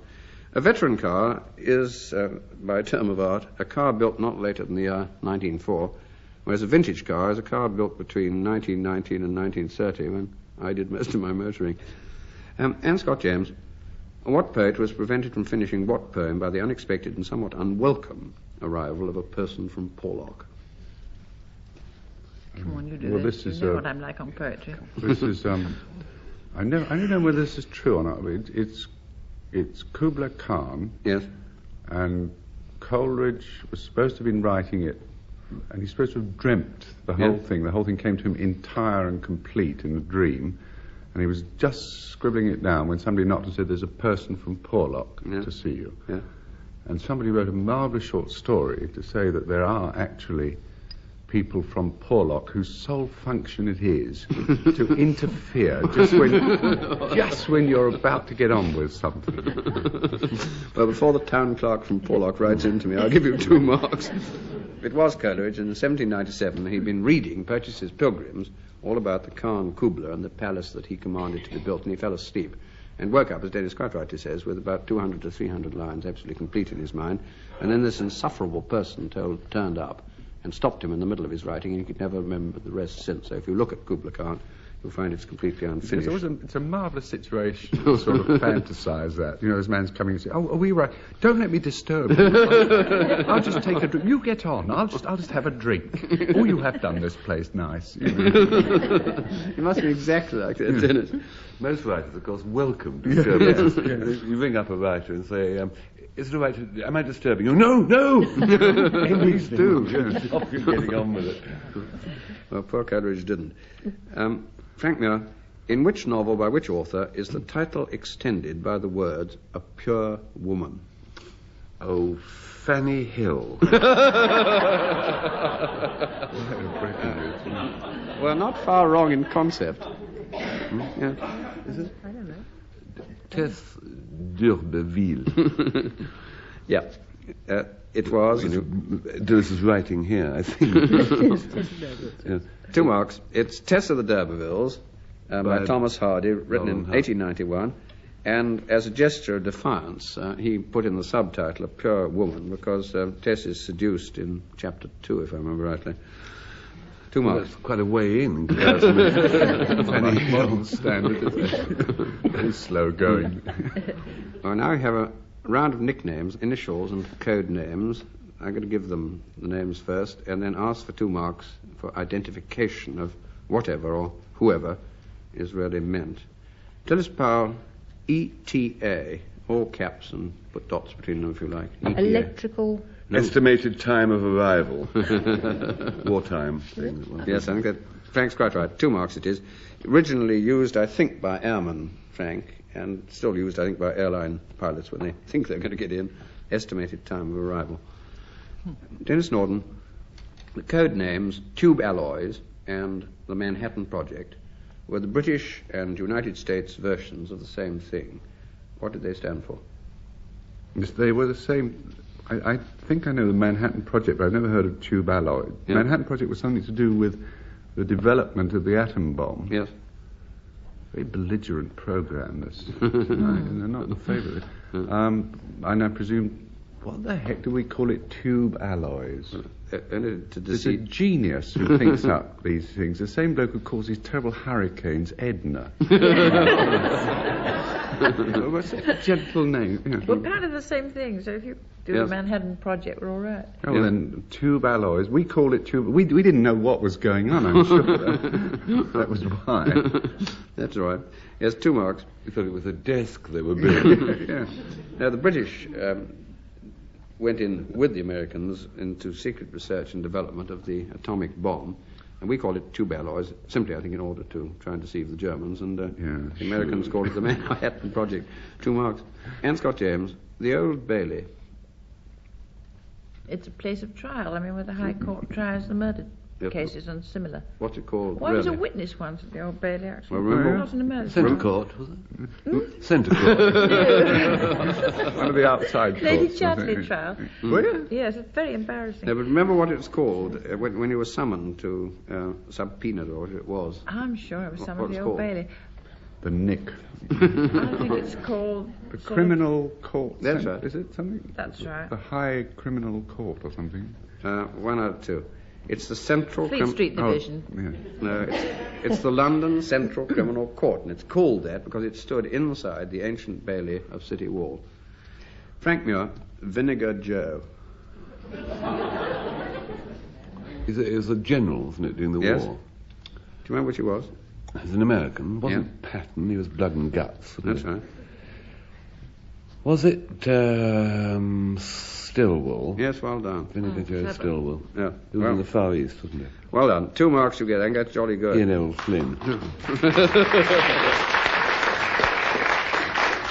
General Joseph W. Stilwell was the United States commander of Chiang Kai-shek's troops in Burma and I think in China during the Second World War.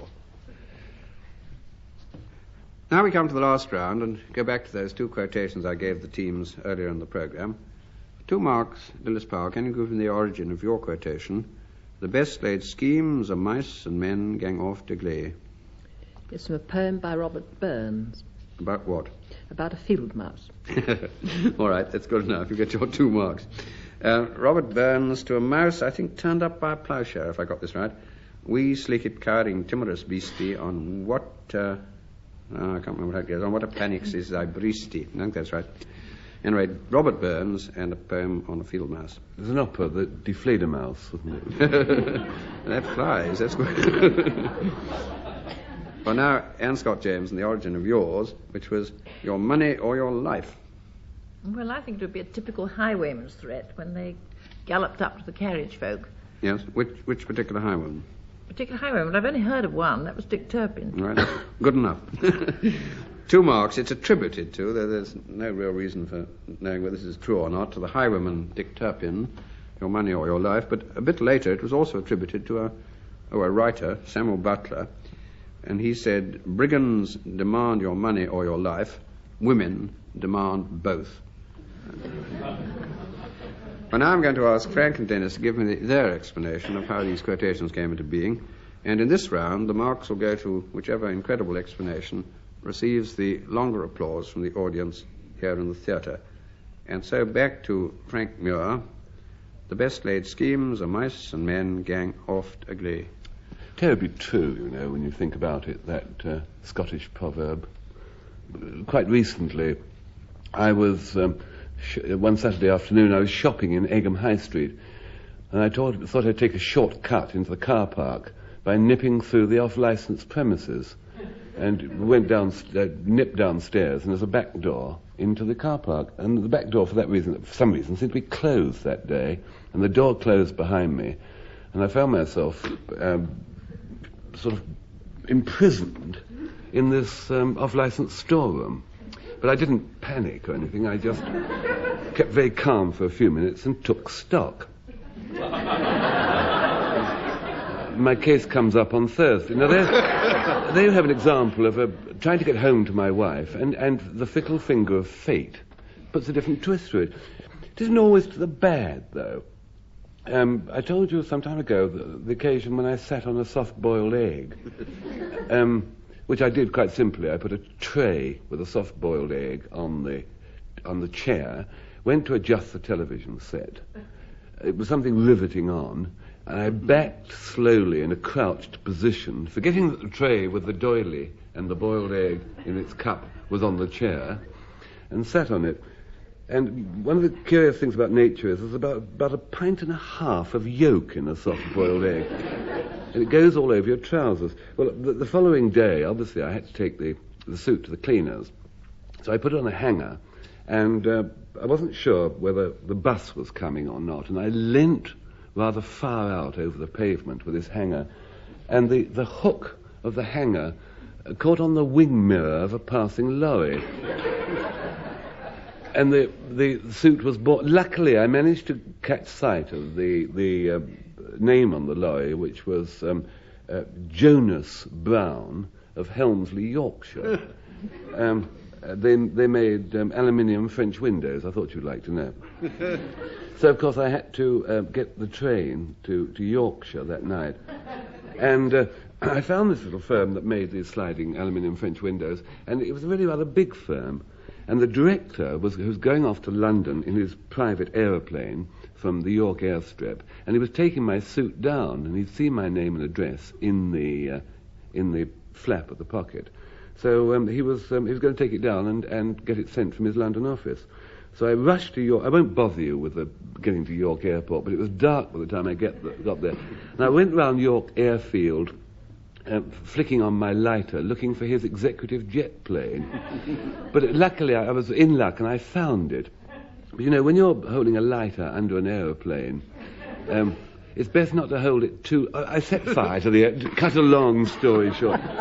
I set fire to the aeroplane, He was very terribly decent about it.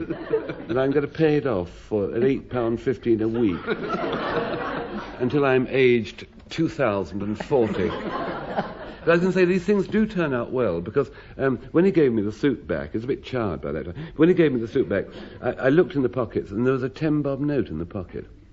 And do you realise that if, when I'd gone outside my home, if I hadn't leant forward to see whether the bus was coming and the lorry hadn't picked it up, I would have taken that to the dry cleaners, and that 10-bob note would have been ruined. And probably the best example of this sort of happenstance of fortune was over this little designer of china in Louis XV's time in France, when they started up these works for the Sèvres for making china, and the Mincing works, which made usually vases, which are now known by collectors as Louis XV, and they opened a factory in Stuttgart, and the produce there is known to collectors as jerry cans. But there was a designer who wanted to make figurines for the court, and he wanted to have a whole orchestra of beautiful people playing instruments in beautiful porcelain. And this was his scheme to do this, but unfortunately he used his family as models, and he was an ugly man, and his family were even uglier. And when the figures came out, they were so awful. They looked like apes, like monkeys, these figures. Just by luck, somebody said, let's call them monkeys. And of course, you now know the Monkey Orchestra is one of the most famous pieces of china in the world today, just through chance. As a matter of fact, it was at an exhibition of this china in Edinburgh that the poet Robert Burns attended. And this little sculptor explained this to him and said, do you realize, because he was French, you see, do you realize, Monsieur Burns, that had my family been good-looking, I would still be a peasant modeler in the factory. Now I am a rich man. Is that not lucky? And Burns then said, this marvellous phrase, he said, well, ach, I, the new hoots, because he was Scottish, you see. He said, well, it is so. The best laid schemes of Mason men gang oft ugly.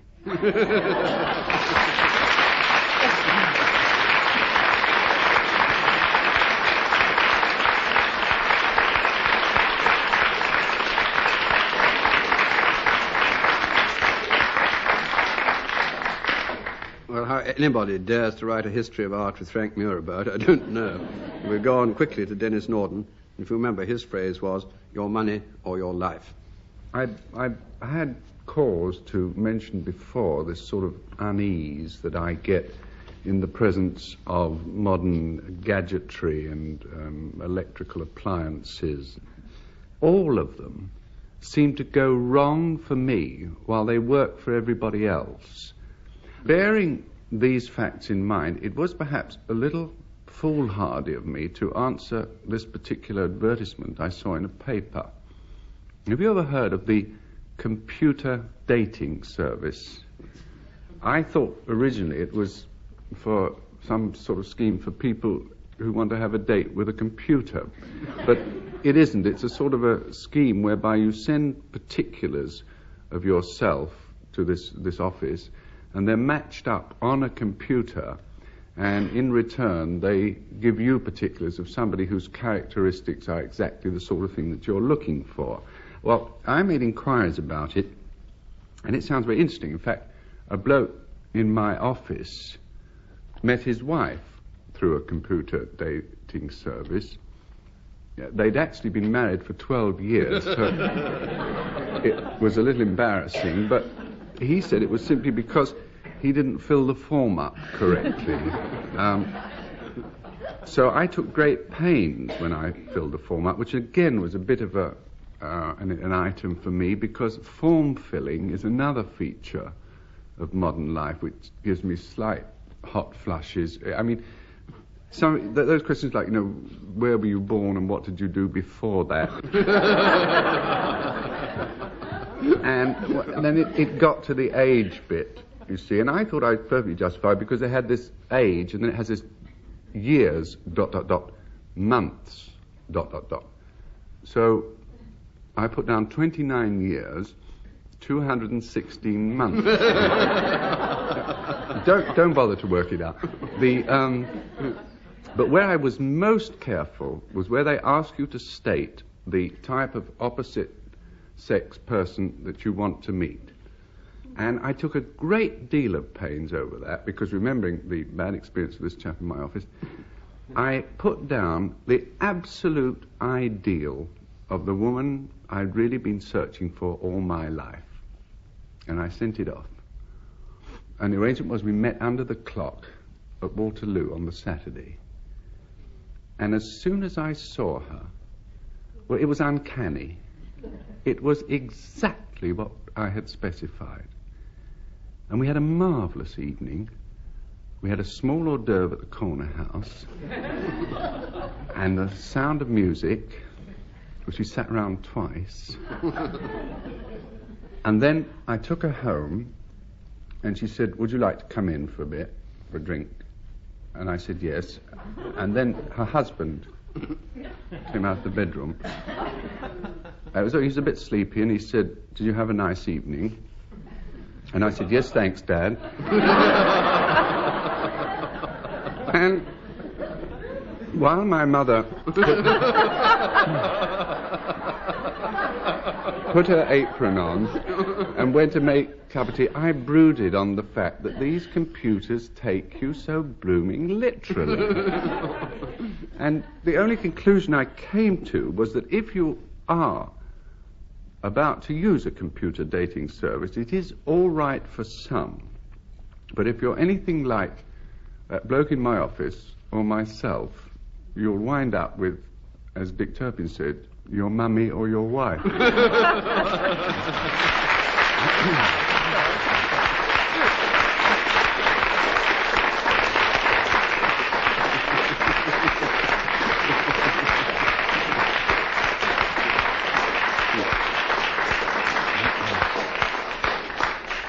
By your vote, the contest of the two stories is won by Denis Norden, and he and Anne Scott James do in fact win the entire contest this evening by 2.5 marks, and this brings to an end this edition of My Word.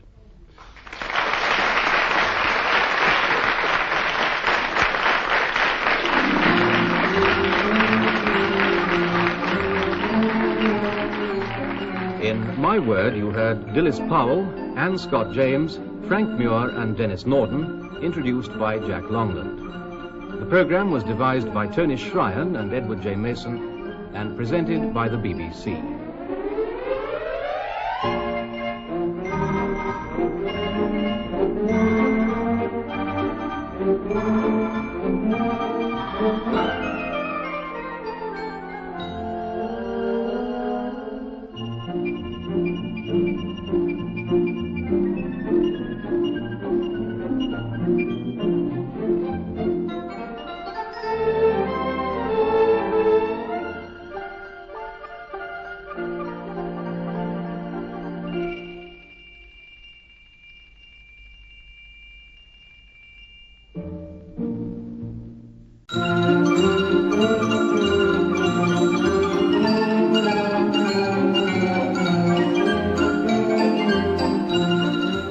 The BBC presents My Word.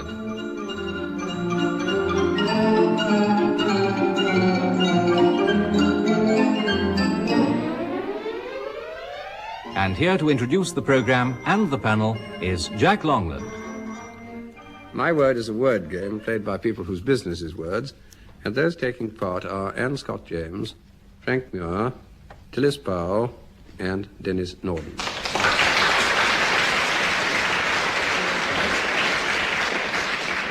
Here's round one, which sets a certain test to their vocabulary. 2 marks if they get the meaning of these words approximately right.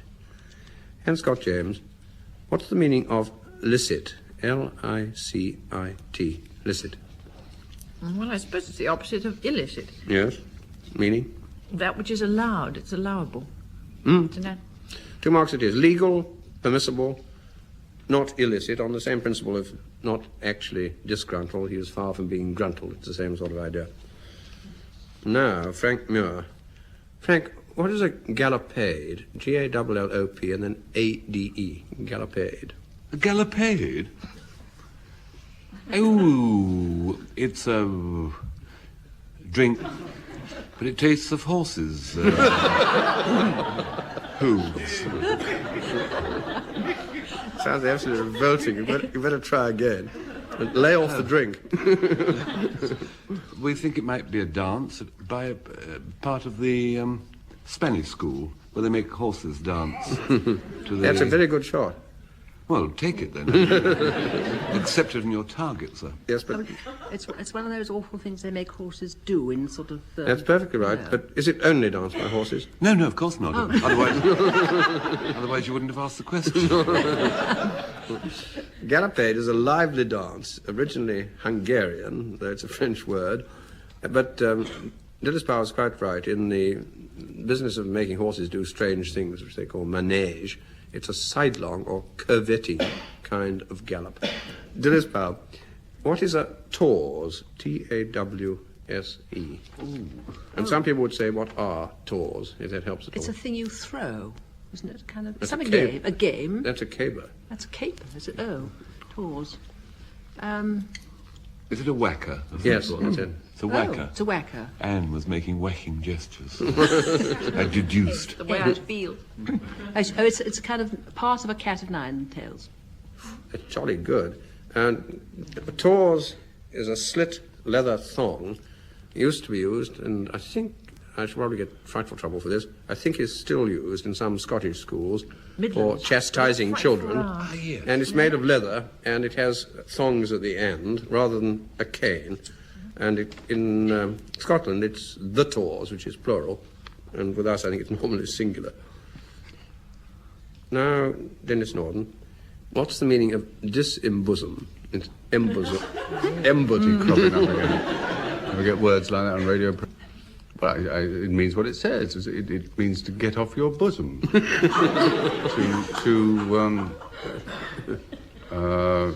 get off your chest. But to make a clean breast stop. Oh, that's better.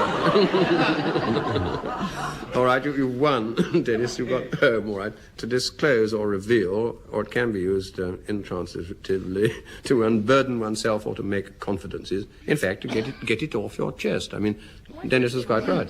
I don't know. 2 marks. Oh, thank you. Well, before we begin round 2, I give each team a quotation for them to write down.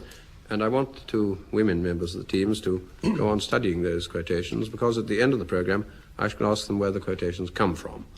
And Anne Scott James and Denis Norden, your quotation is, actions speak louder than words. And Dilys Powell and Frank, yours is, if at first you don't succeed, try again.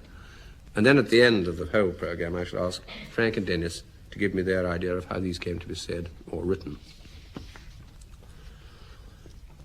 And so to round 2, and these are odds and ends of Greek mythology, 2 marks for correct answers. Anne Scott James, who was Ares, and why was he mocked? He was the god of war. Yes, and how did he get into a mocked situation? What did he do? Ares or Mars. Does Cupid come into it? Yes, he does. Afterwards. How long after? Cupid was 9 born, months. and this was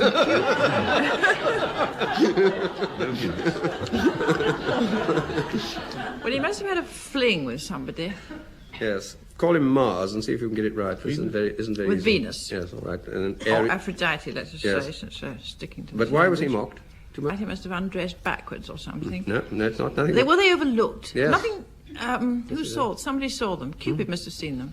No, Cupid wasn't there. Oh, for goodness' sake! Who can have watched them? Ares is the Greek god of war, equivalent of the Roman god Mars. He was fairly unsuccessful in the Trojan War because he backed the losing side, and not at all successful really in his love life. But he had this very long affair with Aphrodite or Venus. There were 4 sons and a daughter, and he included Eros among them. And he was caught with her in bed by her husband, who was Hephaestus, or as the Romans said, Vulcan, who invented a special net which closed over the unfortunate pair to imprison them, and then he invited all his pals, all the other gods on Olympus, to come and laugh at them. So that was why he was mocked. Frank Muir, who in Greek mythology were Alecto, Megaera, and Tisiphone? Ice skaters, were they? What? Tri-Furies? Yes. Tri-Furies. Yes. Tri being three. The three Furies. That's absolutely right. Jack Longland. What did they do? What? What they got me a mother. They pursued Orestes, among other people. Yes, they did. They pursued Orestes among other people. In other words, not alone. I think only Orestes at that particular moment. But never mind. I think with the help of your partner, you'll get your 2 more. Baddies, Jack, baddies. These were the avenging deities. They were known as the Furies, but they were also called the Eumenides, and I'll explain that for a moment. And they were the goddesses who carried out the curses which were deserved by criminals and who tortured the guilty with stings of conscience and other punishments, both in this life and in the next one. And they were called Eumenides, which meant the kindly ones. So frightened of them, they don't name them by their proper name, and partly because the punishment of evildoers secured that the good people were in a reasonable state. And the 3 of them were Alecto, and she's the one who rests not, and Megaera, who is the jealous one, and Tisiphone, who is the avenger of murder. They're a fairly tough lot. They had snakes in their hair and all sorts of things like that. Dilys Powell, what did Acis and Pygmalion both have in common? Oh, now they both... Statuary. Yes, made statues. No, they didn't both make statues. One of them you're did. getting- one of them did, yes. One of them did, yes. Think of it and think of the music. Pygmalion did. Isis was Alien mixed up with. Galatea. Yeah. Acis and Pygmalion had in common the fact that they both had a lady love called Galatea, though it wasn't the same girl. Acis was a Sicilian shepherd and a very nasty chap with one eye called Polyphemus, lusted after this particular sea nymph girlfriend, and very unkindly he crushed Acis with a very large rock, so that was goodbye to Acis. Pygmalion, who was king of Cyprus, made this statue which we referred to, called it Galatea, which means the milk-white woman, fell in love with it, brought it to life, and they lived happily ever after. So they both had the same name girlfriend. 2 marks. Denis Norden, who was the Greek god of commerce, cunning, and inventions? He was a son of Zeus, and he invented the lyre, Lyre. I keep seeing them all like ministers, you know. I'm the god of cunning and inventions, and he sends a sort of, memo Hermes. to Hermes. That's what it was. Yes. please expedite love filter, you know, to goddess of love. You know, they're like ministries, aren't they? That's right. He was the messenger of the gods, so he probably would have done that too. Much the same messenger of the gods.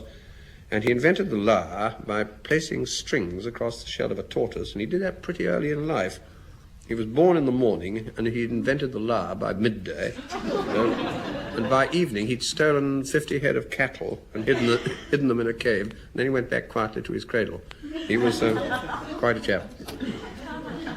Well, the next round is a round of grand questions. Again, 2 marks. Anne Scott James, what was the Grand Tour? Oh, the Grand Tour, I think, started in the 18th century, didn't it? roughly. And the sons of the rich used to be educated by sending them round Europe, which Italy was a sort of high spot. Yes, you have to- France was included. That's all right. It was part of the education of those young Englishmen whose parents could afford it at the end of their schooling to send them on a tour of the main cities and artistic centres of Europe, and especially, I suppose, France and Italy, sometimes further afield still. 2 marks. Frank Muir, what exactly are Grand Prix races? They're motor car races. Yes. Exactly what they are. And they Usually a curved course, distinguish so they themselves can from return others. to the starting place. They distinguish themselves from other motor races. Is it because they make the drivers or the winners eligible for points towards the World Yes, Championship? that's right. Quite right.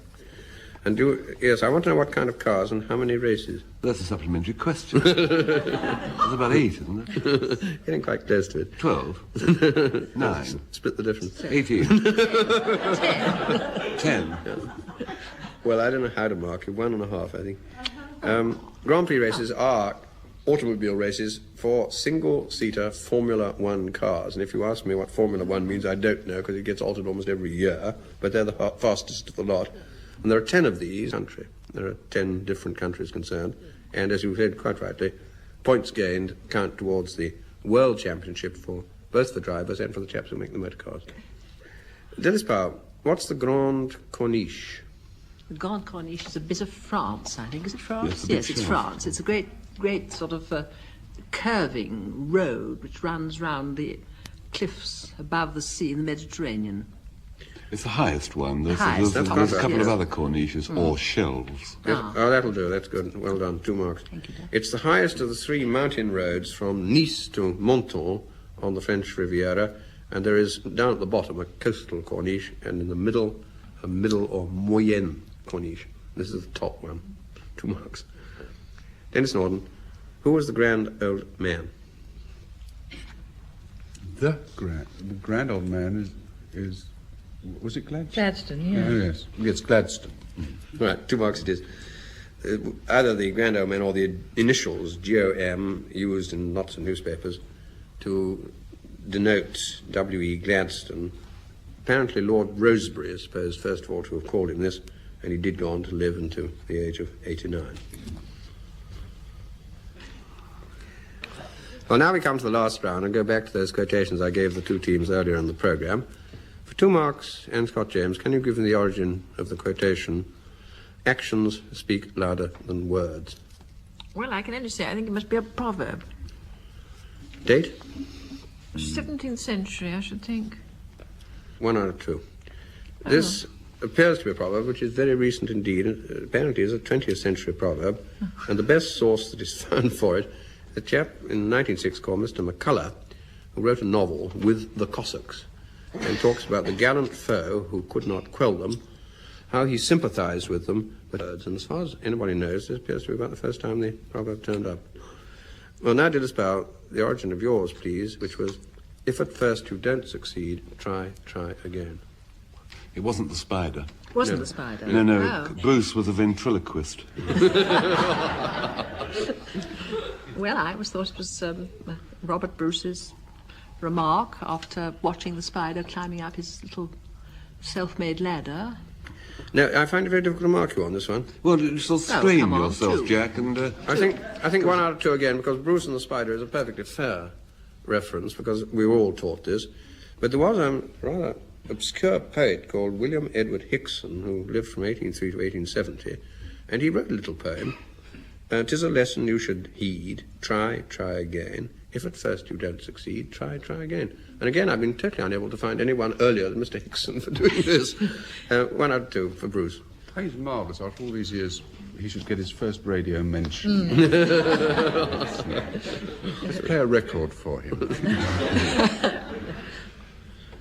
And now I'm going to ask Denis and Frank to give me their explanations of how these quotations came into being. And for this round, the marks will go to whichever incredible explanation receives the longer applause from the audience here in the theatre. So back to Denis Norden and his quotation, actions speak louder than words.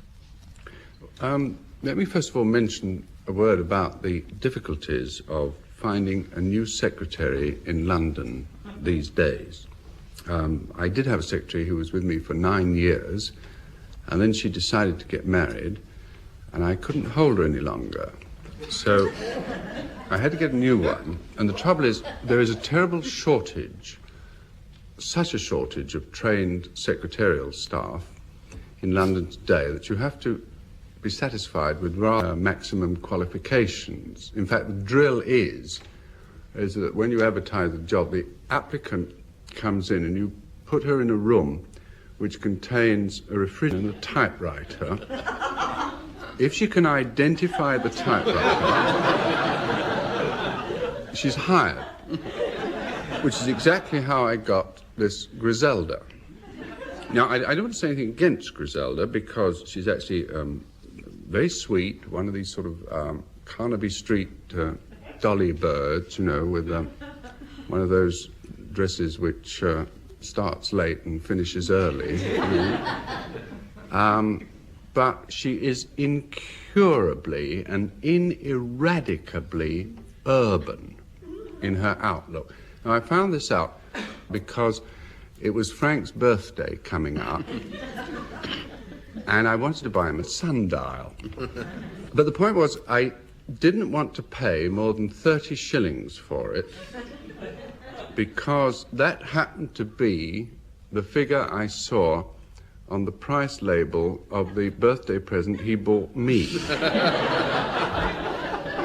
A dining room suite. Now, the trouble is, it's very difficult to find a sundial in London.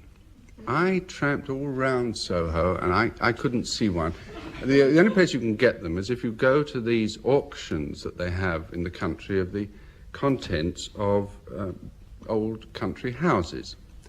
So we went down by train, and it was then on the train that I realized how unfamiliar anywhere out of town was to Griselda. She had her nose absolutely flattened and saying, "Oh, look, trees." Yeah, and this was Willesden Junction. So when we got out at this little village where the auction was, I realized I would really have to clue her up.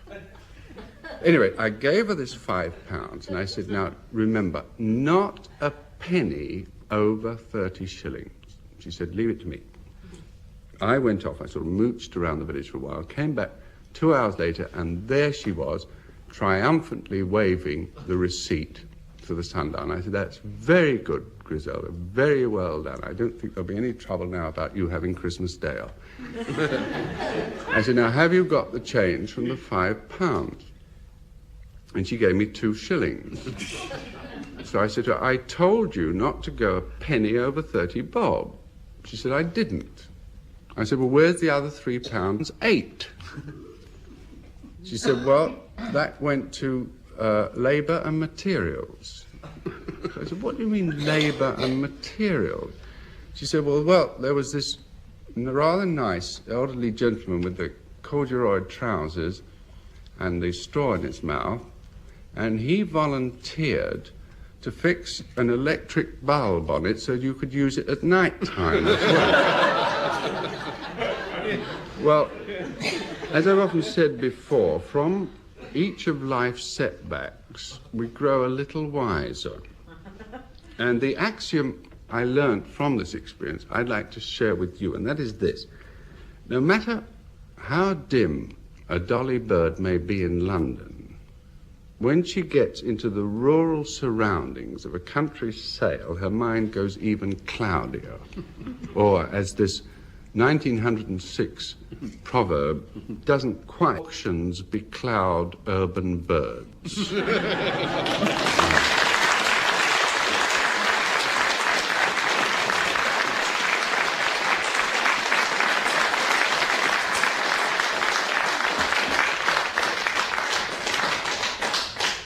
We shall all look forward to another trip to the country for Griselda.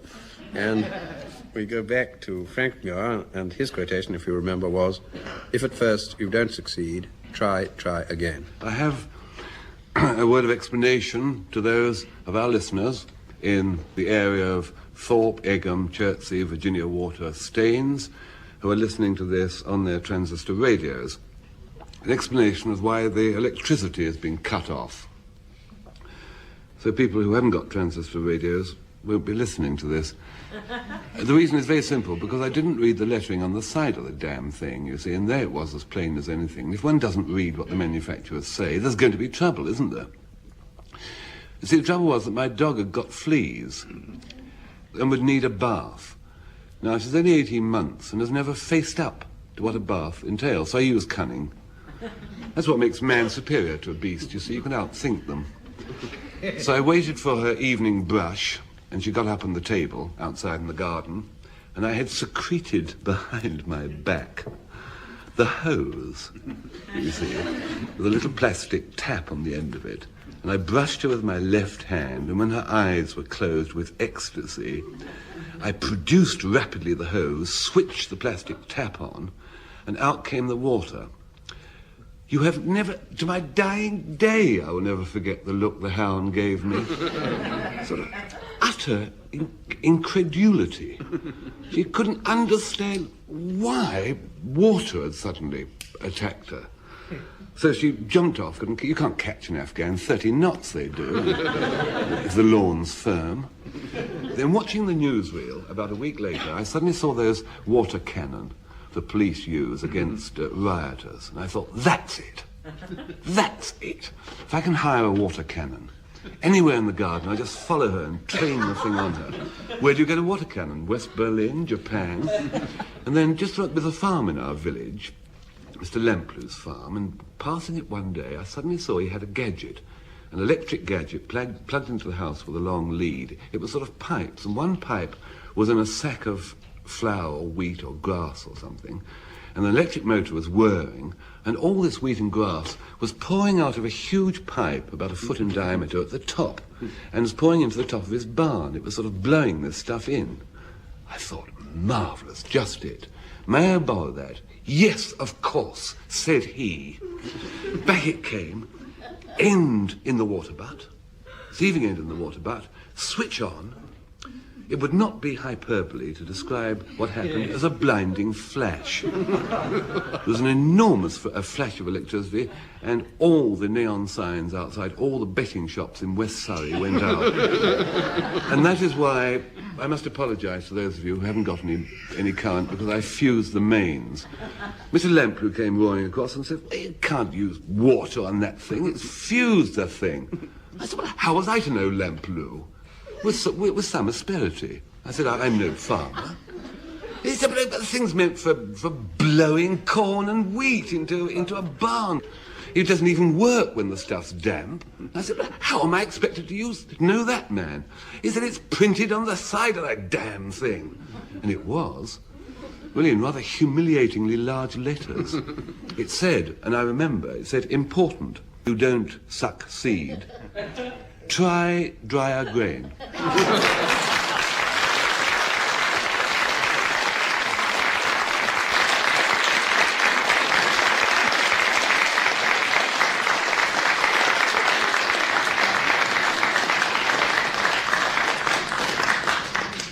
By your vote, ladies and gentlemen, Frank Muir wins the contest of the two stories, and as the result of that, the entire My Word contest is won by Frank Muir and Dilys Powell by 1/2 mark, and that brings to an end this edition of My Word.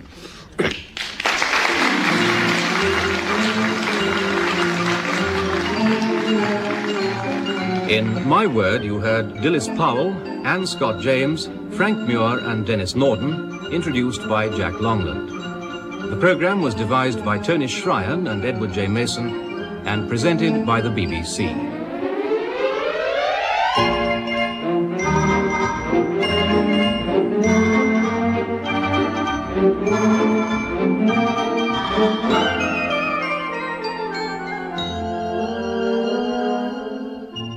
You've been listening to My Word from the BBC, heard each week at this time. This is the WFMT Fine Arts Network.